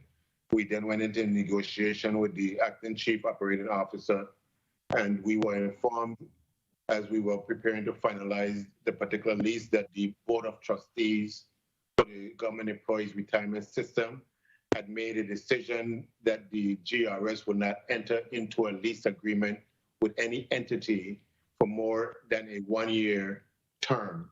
That in and of itself was a surprise to the commission, and it makes it quite difficult for us to operate on a year-to-year lease. We had no choice. We've discussed it, we've negotiated, and we are at the point of going over the final portions of the lease, both the chairman and myself. Well, I hope the commission is able to resolve that with GRS in a timely manner. Thank you for just giving us that update there. And I see where you made some recommendations. One thing I love is when individuals come before us and make recommendations instead of just complaining, and you made suggestions to several parts of the Virgin Islands Code. I know by now some of my colleagues already rushing to submit, so I ain't gonna waste my time. But I'm glad that you made recommendations to make sure that the commission is operating and there's progress there. But it was made mention as well that on page 15 of the testimony that you're calling on the legislature to fund the necessary positions to assist to carry out its duties, and because you have some issues with getting those funds. Can you be specific to which positions? Is it in the post-audit report? Is it in the budget? Or you have some additional positions that you would like to see filled? Yes, the DGE, Division of Game and Enforcement, is under the Department of Justice. Their budget, that budget is funded under the Department of Justice. And so the positions that DGE needs would be under that budget request. Understood. I think I recall seeing that when she came before us, Attorney General Denise George. She was asking us to fund those positions. I know exactly what you're talking about. I just want to make sure. All right, understood. And then you said the commission recently terminated its lease with Sun Self Storage. I'm happy to know that you're saving money, even though it's a small amount. And I just want to find out, with the files that have been shredded, which company shredded those important documents, and how was it disposed? If you don't mind me asking, did we pay them to shred it, or we shred it internally? I would allow Ms. DaCosta to respond to that since she supervised that process. 2 minutes. Director Costa, Executive Director. We brought a company here, I think it was Capital Management. They came to the office and they have a truck that shred all the documents that were old. But speak to the process before they came. Okay, that's what I'm. Yes, we did go through the files and we made sure that they were past the date. I think it was 10 years or older than, some of them went back to 2003 and 2002. And so we went there, we made sure we document all the files, the old files that we were shredding, and that was executed by Capital Management. So my question to you, within this budget, do you have any appropriations or requests for funds to make sure in the future that we can move towards a more digitized process when it comes to the scanning of documents, so we don't have to run into that issue again? Senator, I'm glad that you asked the question, because we're currently in a discussion with a firm that would digitize our records, and with the I don't want to say unlimited, but it's near unlimited capacity of cloud storage and what have you. We should be able to have those electronic records secure. And I'm happy to know that you're moving in that direction, and hopefully everyone in government could move towards that process. Because I know I'm not knocking down Sun Self Storage, but I know of some agencies that have files in their spider webs and you name it, and they're just deteriorating. So we need to digitize and get those things electronically processed. And I see here you made mention that the commission has not secured the services of an independent hearing officer. What's happening there? What do you need to get that? Is that a funding issue? Is it an issue with being able to find qualified individuals? What's going on there? Richard, you want to? Yes. Sir. Sorry, and, my apologies for trying to get your attention when you were speaking, Senator James. And just for clarity of the record, you spoke of the budget that is before you. The budget that is before you, there's only one item for the Casino Control Commission, which is salaries for employees.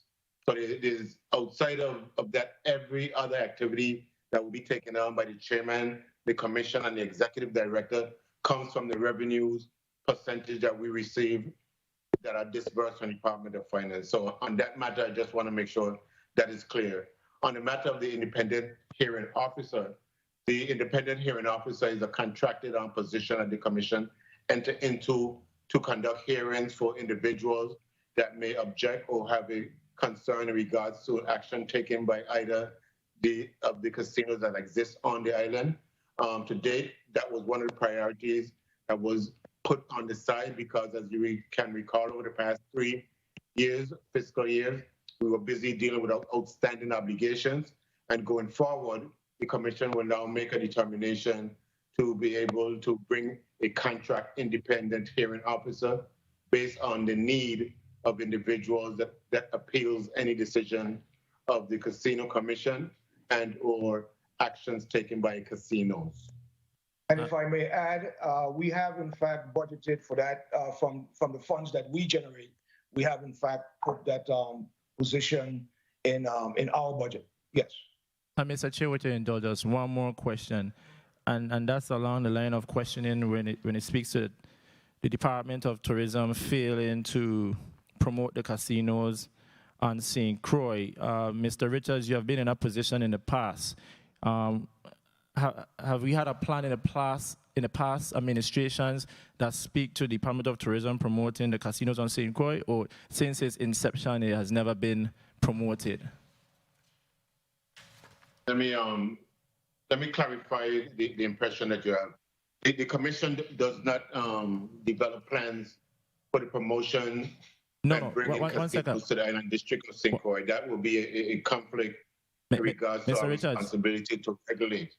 That responsibility, since the inception of the law, has been vested in the Department of Tourism, and it has been funded by the disbursement from the Department of Finance based on the casino revenues that are paid to the Bureau of Internal Revenue.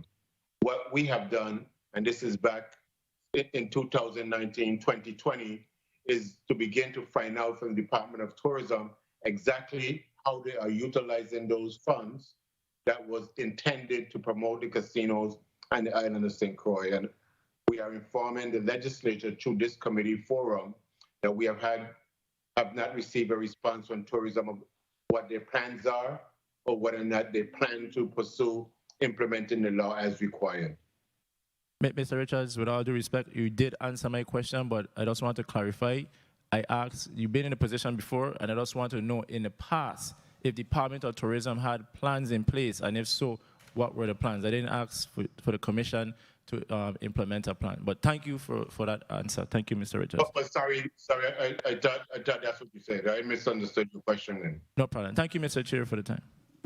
Thank you, Senator James. I'm looking at the budget for the Department of Justice, and in new positions, they have a gaming technician, a gaming investigator, and an administrative specialist. So apparently they're trying to bring 3 individuals on board for the Division of Gaming Enforcement.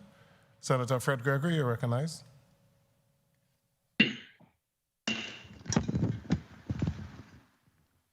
Thank you, Mr. Chair, and good afternoon to the Casino Commission family. I don't have that many questions, but I do have in the, I know that there's a specific portion of your budget that's appropriated from the general fund. And I know in fiscal year, the budget that was sent down for fiscal year 2022, there were 2 budget recommendations that was sent down to the legislature, one for 22 and 23. Did you have any conversation whatsoever with the Office of Management and Budget in the preparation of the FY 2022 budget recommendation? No, Senator. I figured. Thank you. Thank you for your honest response. Also, I think there was a response when asked about a possible percentage increase to the in the law to the Casino Commission for operational purposes. I think there was the response was between 20 to 25%. What areas are you falling short on that you would need this additional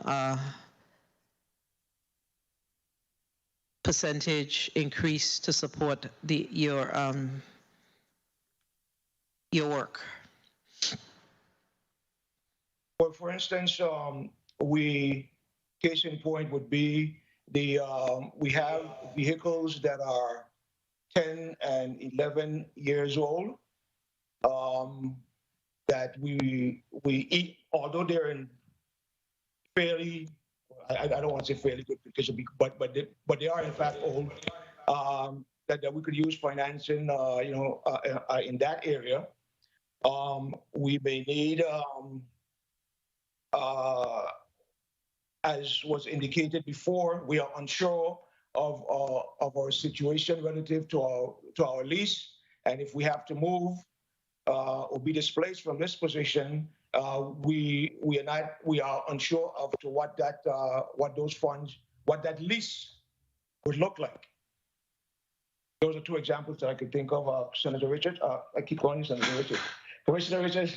Good afternoon, Senate President Fred Gregory. But the most important one that we've outlined over the past couple of years was the technological improvement in regards to equipment. We had just alluded to that in response to Senator James' inquiry about being able to make sure that all our records and our technology are upgraded, and we are at the point where we can be easily reference all of our records, maintain them, and support them. Okay, thank you for your responses. Well, what I will say is nothing prevents this body from providing you with a capital outlay line item under the general fund to support those needs that you have until we are able to address the concern with the percentage. So I believe that that's something that we should consider doing in the FY 2022 budget appropriation. Okay? Thank you. Let me ask you, on page 5 of your testimony, you made a reference to, and let me just go back. So I see this $10,000 increase to your budget, and you did indicate that there was no conversation with the commission and OMB as it relates to this $10,000. That is a hard accurate? 2 minutes. Okay, yes, good. it is. Now let's go to page 5. I'm not hearing you. I was saying that what happened is that in the prior fiscal year 21, we had a vacancy for a casino inspector that was budgeted, I believe, at $300. And when we did, in fact, fill the position, we filled it with an experienced inspector that had prior seniority. So that position now pays $47,000. I see. Okay, thank you for that. I understand. Okay, so now the reporting, on page 5 of your testimony, I think it was said that basically, based on how the law is written, the entities do not report directly back to you as it relates to the funds that's paid out. Is that accurate? That is accurate, but the commission does have the authority of which we exercise to request of the Department of Finance as the disbursement entity a report, and we have done that on a number of occasions, but the only thing that we are getting is the disbursement and then the balance quarterly for the overall accounts. Okay, so it is clear that there is some changes or revisions or amendments rather that we need to make to the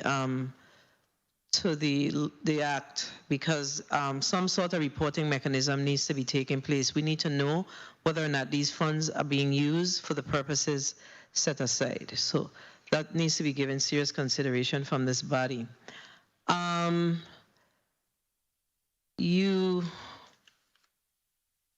I know that you spoke about the advertising, and you say that there's a portion of the funds that go to the tourism revolving account. Is that accurate? Time. Okay, so we also need to / casino promotion of St. Croix, on St. Croix. Okay. Tourism casino promotion again, for St. Croix. So again, I do agree with you that if we're going to have casinos here in the Virgin Islands, then we need to be promoting them. So nothing prevents us from requiring in our budget a line item for casino advertising.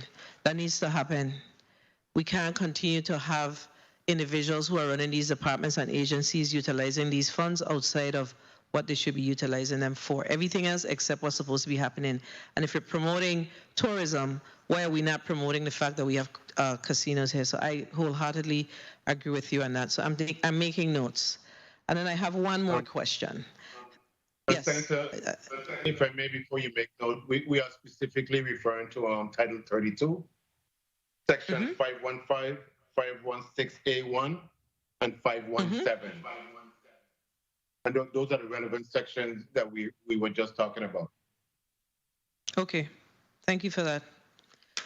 One more question, and that's tied to you noted that you have not secured the services of an independent hearing officer due to the prioritization of our potential financial mandates. So is it, I find that is a very important, would it be a contractual or is it a FTE position? I think it's important that you have those services procured. Yes, it's contractual. And you have not, need to make sure I'm reading it correctly, you have not procured those services due to your financial constraints? Basically, that's what we're saying, Senator.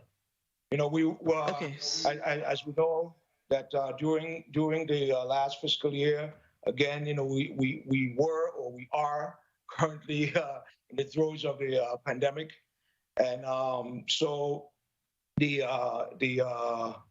was no attempt or any need really, since the patrons that had issues with the casino operators, you know, did not appeal any of the casino's actions. Senator, is it okay to provide some further clarification? Yes, please. I would love that. Yeah, because I do understand the context in which you're asking the question. I just wanted the record to clearly reflect that for the past 3 fiscal years, as represented by both myself and Commissioner Bourne, that we were dealing with outstanding obligations of the commission close to a tune of over $400,000. And our operating budget comes from fees collected, tax and fines collected here in the office, and the central government only provides a budget for our salaries. Given that particular position, the priority decision was made to address all of our outstanding obligations. As a matter of fact, at our last Finance Committee hearing, we had one sole outstanding obligation that has been since disbursed in the presence and since the arrival of the chairman of the commission. And what we are saying in the case of the independent hearing officer, that was put on hold, and a decision would have been made if, in fact, any cases had come about that require a hearing officer to contract an attorney to conduct a hearing. Since we are now moving on, we have got these obligations behind of us, and our revenues have provided an opportunity since the COVID to increase. We are in the position, as stated by the chairman, to enter into a contractual agreement with a hearing officer to provide those services when the need arises. Got it. Thank you. I appreciate that clarification. And one more question, and that's tied to internet gaming. I know the last time that you were here before us, we did talk about the possibilities of you exploring the possibilities of internet gaming in the territory. Have we done any research around that? You want to respond to that? No problem. My President, Senator Fred Gregory, one of the most interesting things that both the chair, myself, and our compliance individuals have learned with internet gaming and gambling is the fact that there exists in that particular field, based on the federal law that they're utilizing, a term referred to as geofencing, a frightening term for those of us in the Virgin Islands, which implies that when we implement internet gaming, that the only persons that can participate in the internet gaming and gambling in the Virgin Islands are persons who are physically located within the Virgin Islands. So that means that the same gamers, particularly in the District of St. Croix, that go to casinos, or the gamers in the district of St. Thomas and St. John that utilize VLT will be the sole persons able to access internet gaming, in addition to those persons who are visiting the territory of the Virgin Islands who log in while in the Virgin Islands to the internet gaming site. That in and of itself was a troubling and a frightening concern for the chairman and I, as the persons responsible for regulating, and more so the responsibility of problem gaming in the territory of the Virgin Islands, which is not solely restricted to the district of St. Croix. On the other end, the chairman made reference to the fact that we intend to issue a notice, despite what I have just said in regards to the restrictions, to the two master franchisees who have had these franchises granted by legislation for quite some time and are now able to implement it based on the actions of the federal government to determine whether or not they still intend to exercise these franchise agreements. And if they do not intend to exercise them, I think the chairman has suggested to me that we give them 60 to 90 days to respond in our correspondence. If they're not interested in pursuing it, then we will then seek to notify the legislature to find some way to amend that legislation that granted these two master franchise agreements to one entity in St. Croix and one entity in the district of St. Thomas and St. John. And sorry for being so lengthy in that response, but I think it's important. No, it's important.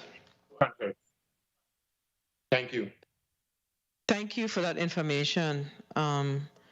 It sounds like you all are on your way. That is good information. Well, let me go back to the question around the internet gaming.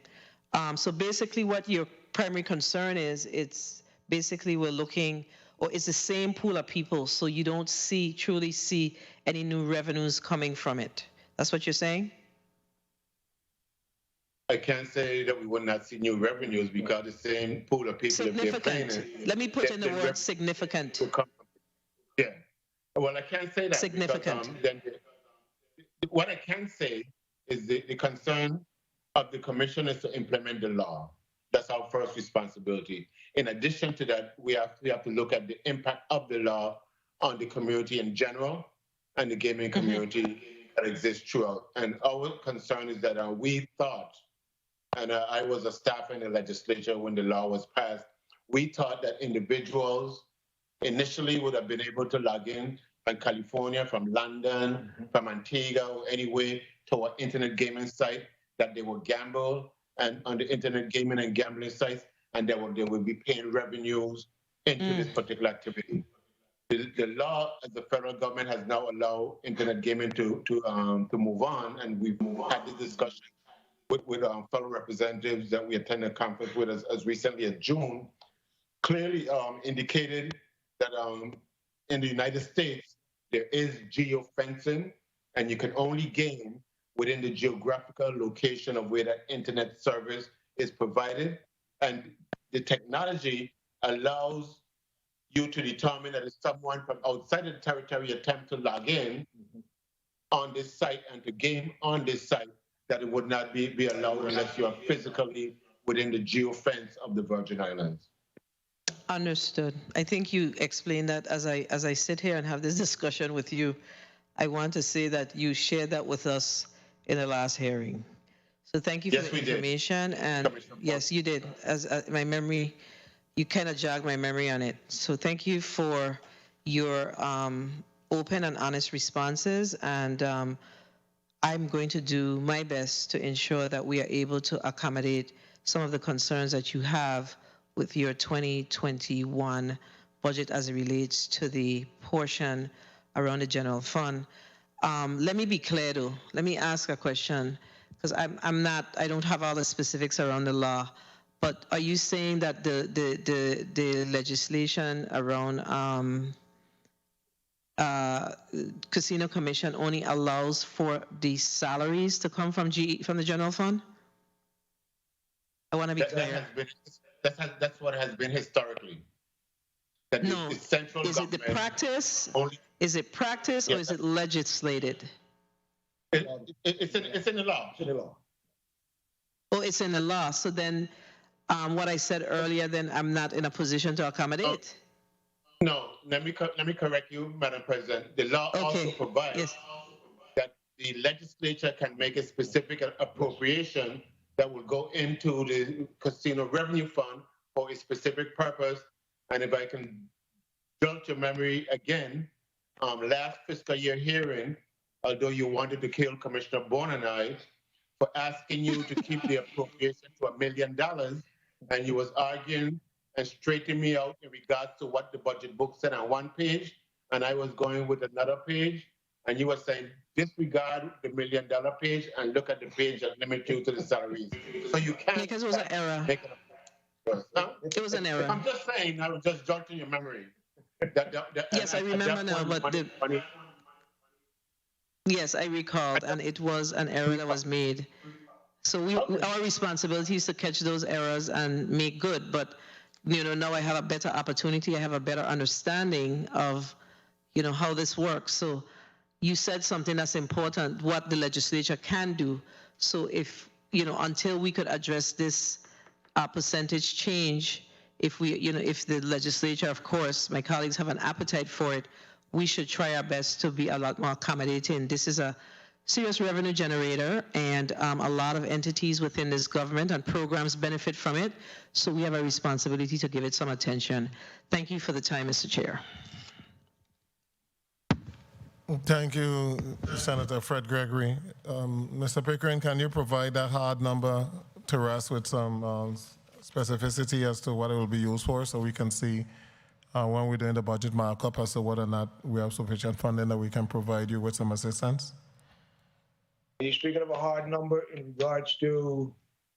You're saying that you have some additional needs. Capital expenditures. Okay. All right. Yes, sir. We'll do that. Okay. And I want to commend the Casino Commission because there were a number of outstanding issues with a number of individuals that we owed monies to who were in the red, and over a short period of time, they have been able to resolve all of those issues and have put a system in place that would ensure that we don't go back to the issues that we had before in reference to the spending of money. So I think we're now on the right foot, and it's our responsibility now, if we're able, to assist the Commission in being able to move forward. What is the status of DV in reference to full compliance? Reopening the hotel, what's the status? Sorry, Mr. Chairman, I asked the VLA asked the chairman to respond to that. Let me first be clear in regards to the ability of the Commission to discuss in public forums some actions in regards to any particular casino, hotel operations in the territory. One thing that has been made public is that the Commission had taken a particular action against Divi Resorts. That action was taken to a public forum at the Virgin Islands Superior Court. Both parties, the Commission and Divi, through our attorneys, are currently sitting at a table negotiating a settlement. In regards to the opening of the resort, I'm sure the chairman could speak to that, because during our last public hearing, they gave a report on the status of where they're at, and we are supposedly to be going out there and doing a site visit. I just didn't want the chairman to jump into the discussion about those matters that we are not permitted to discuss in a public forum.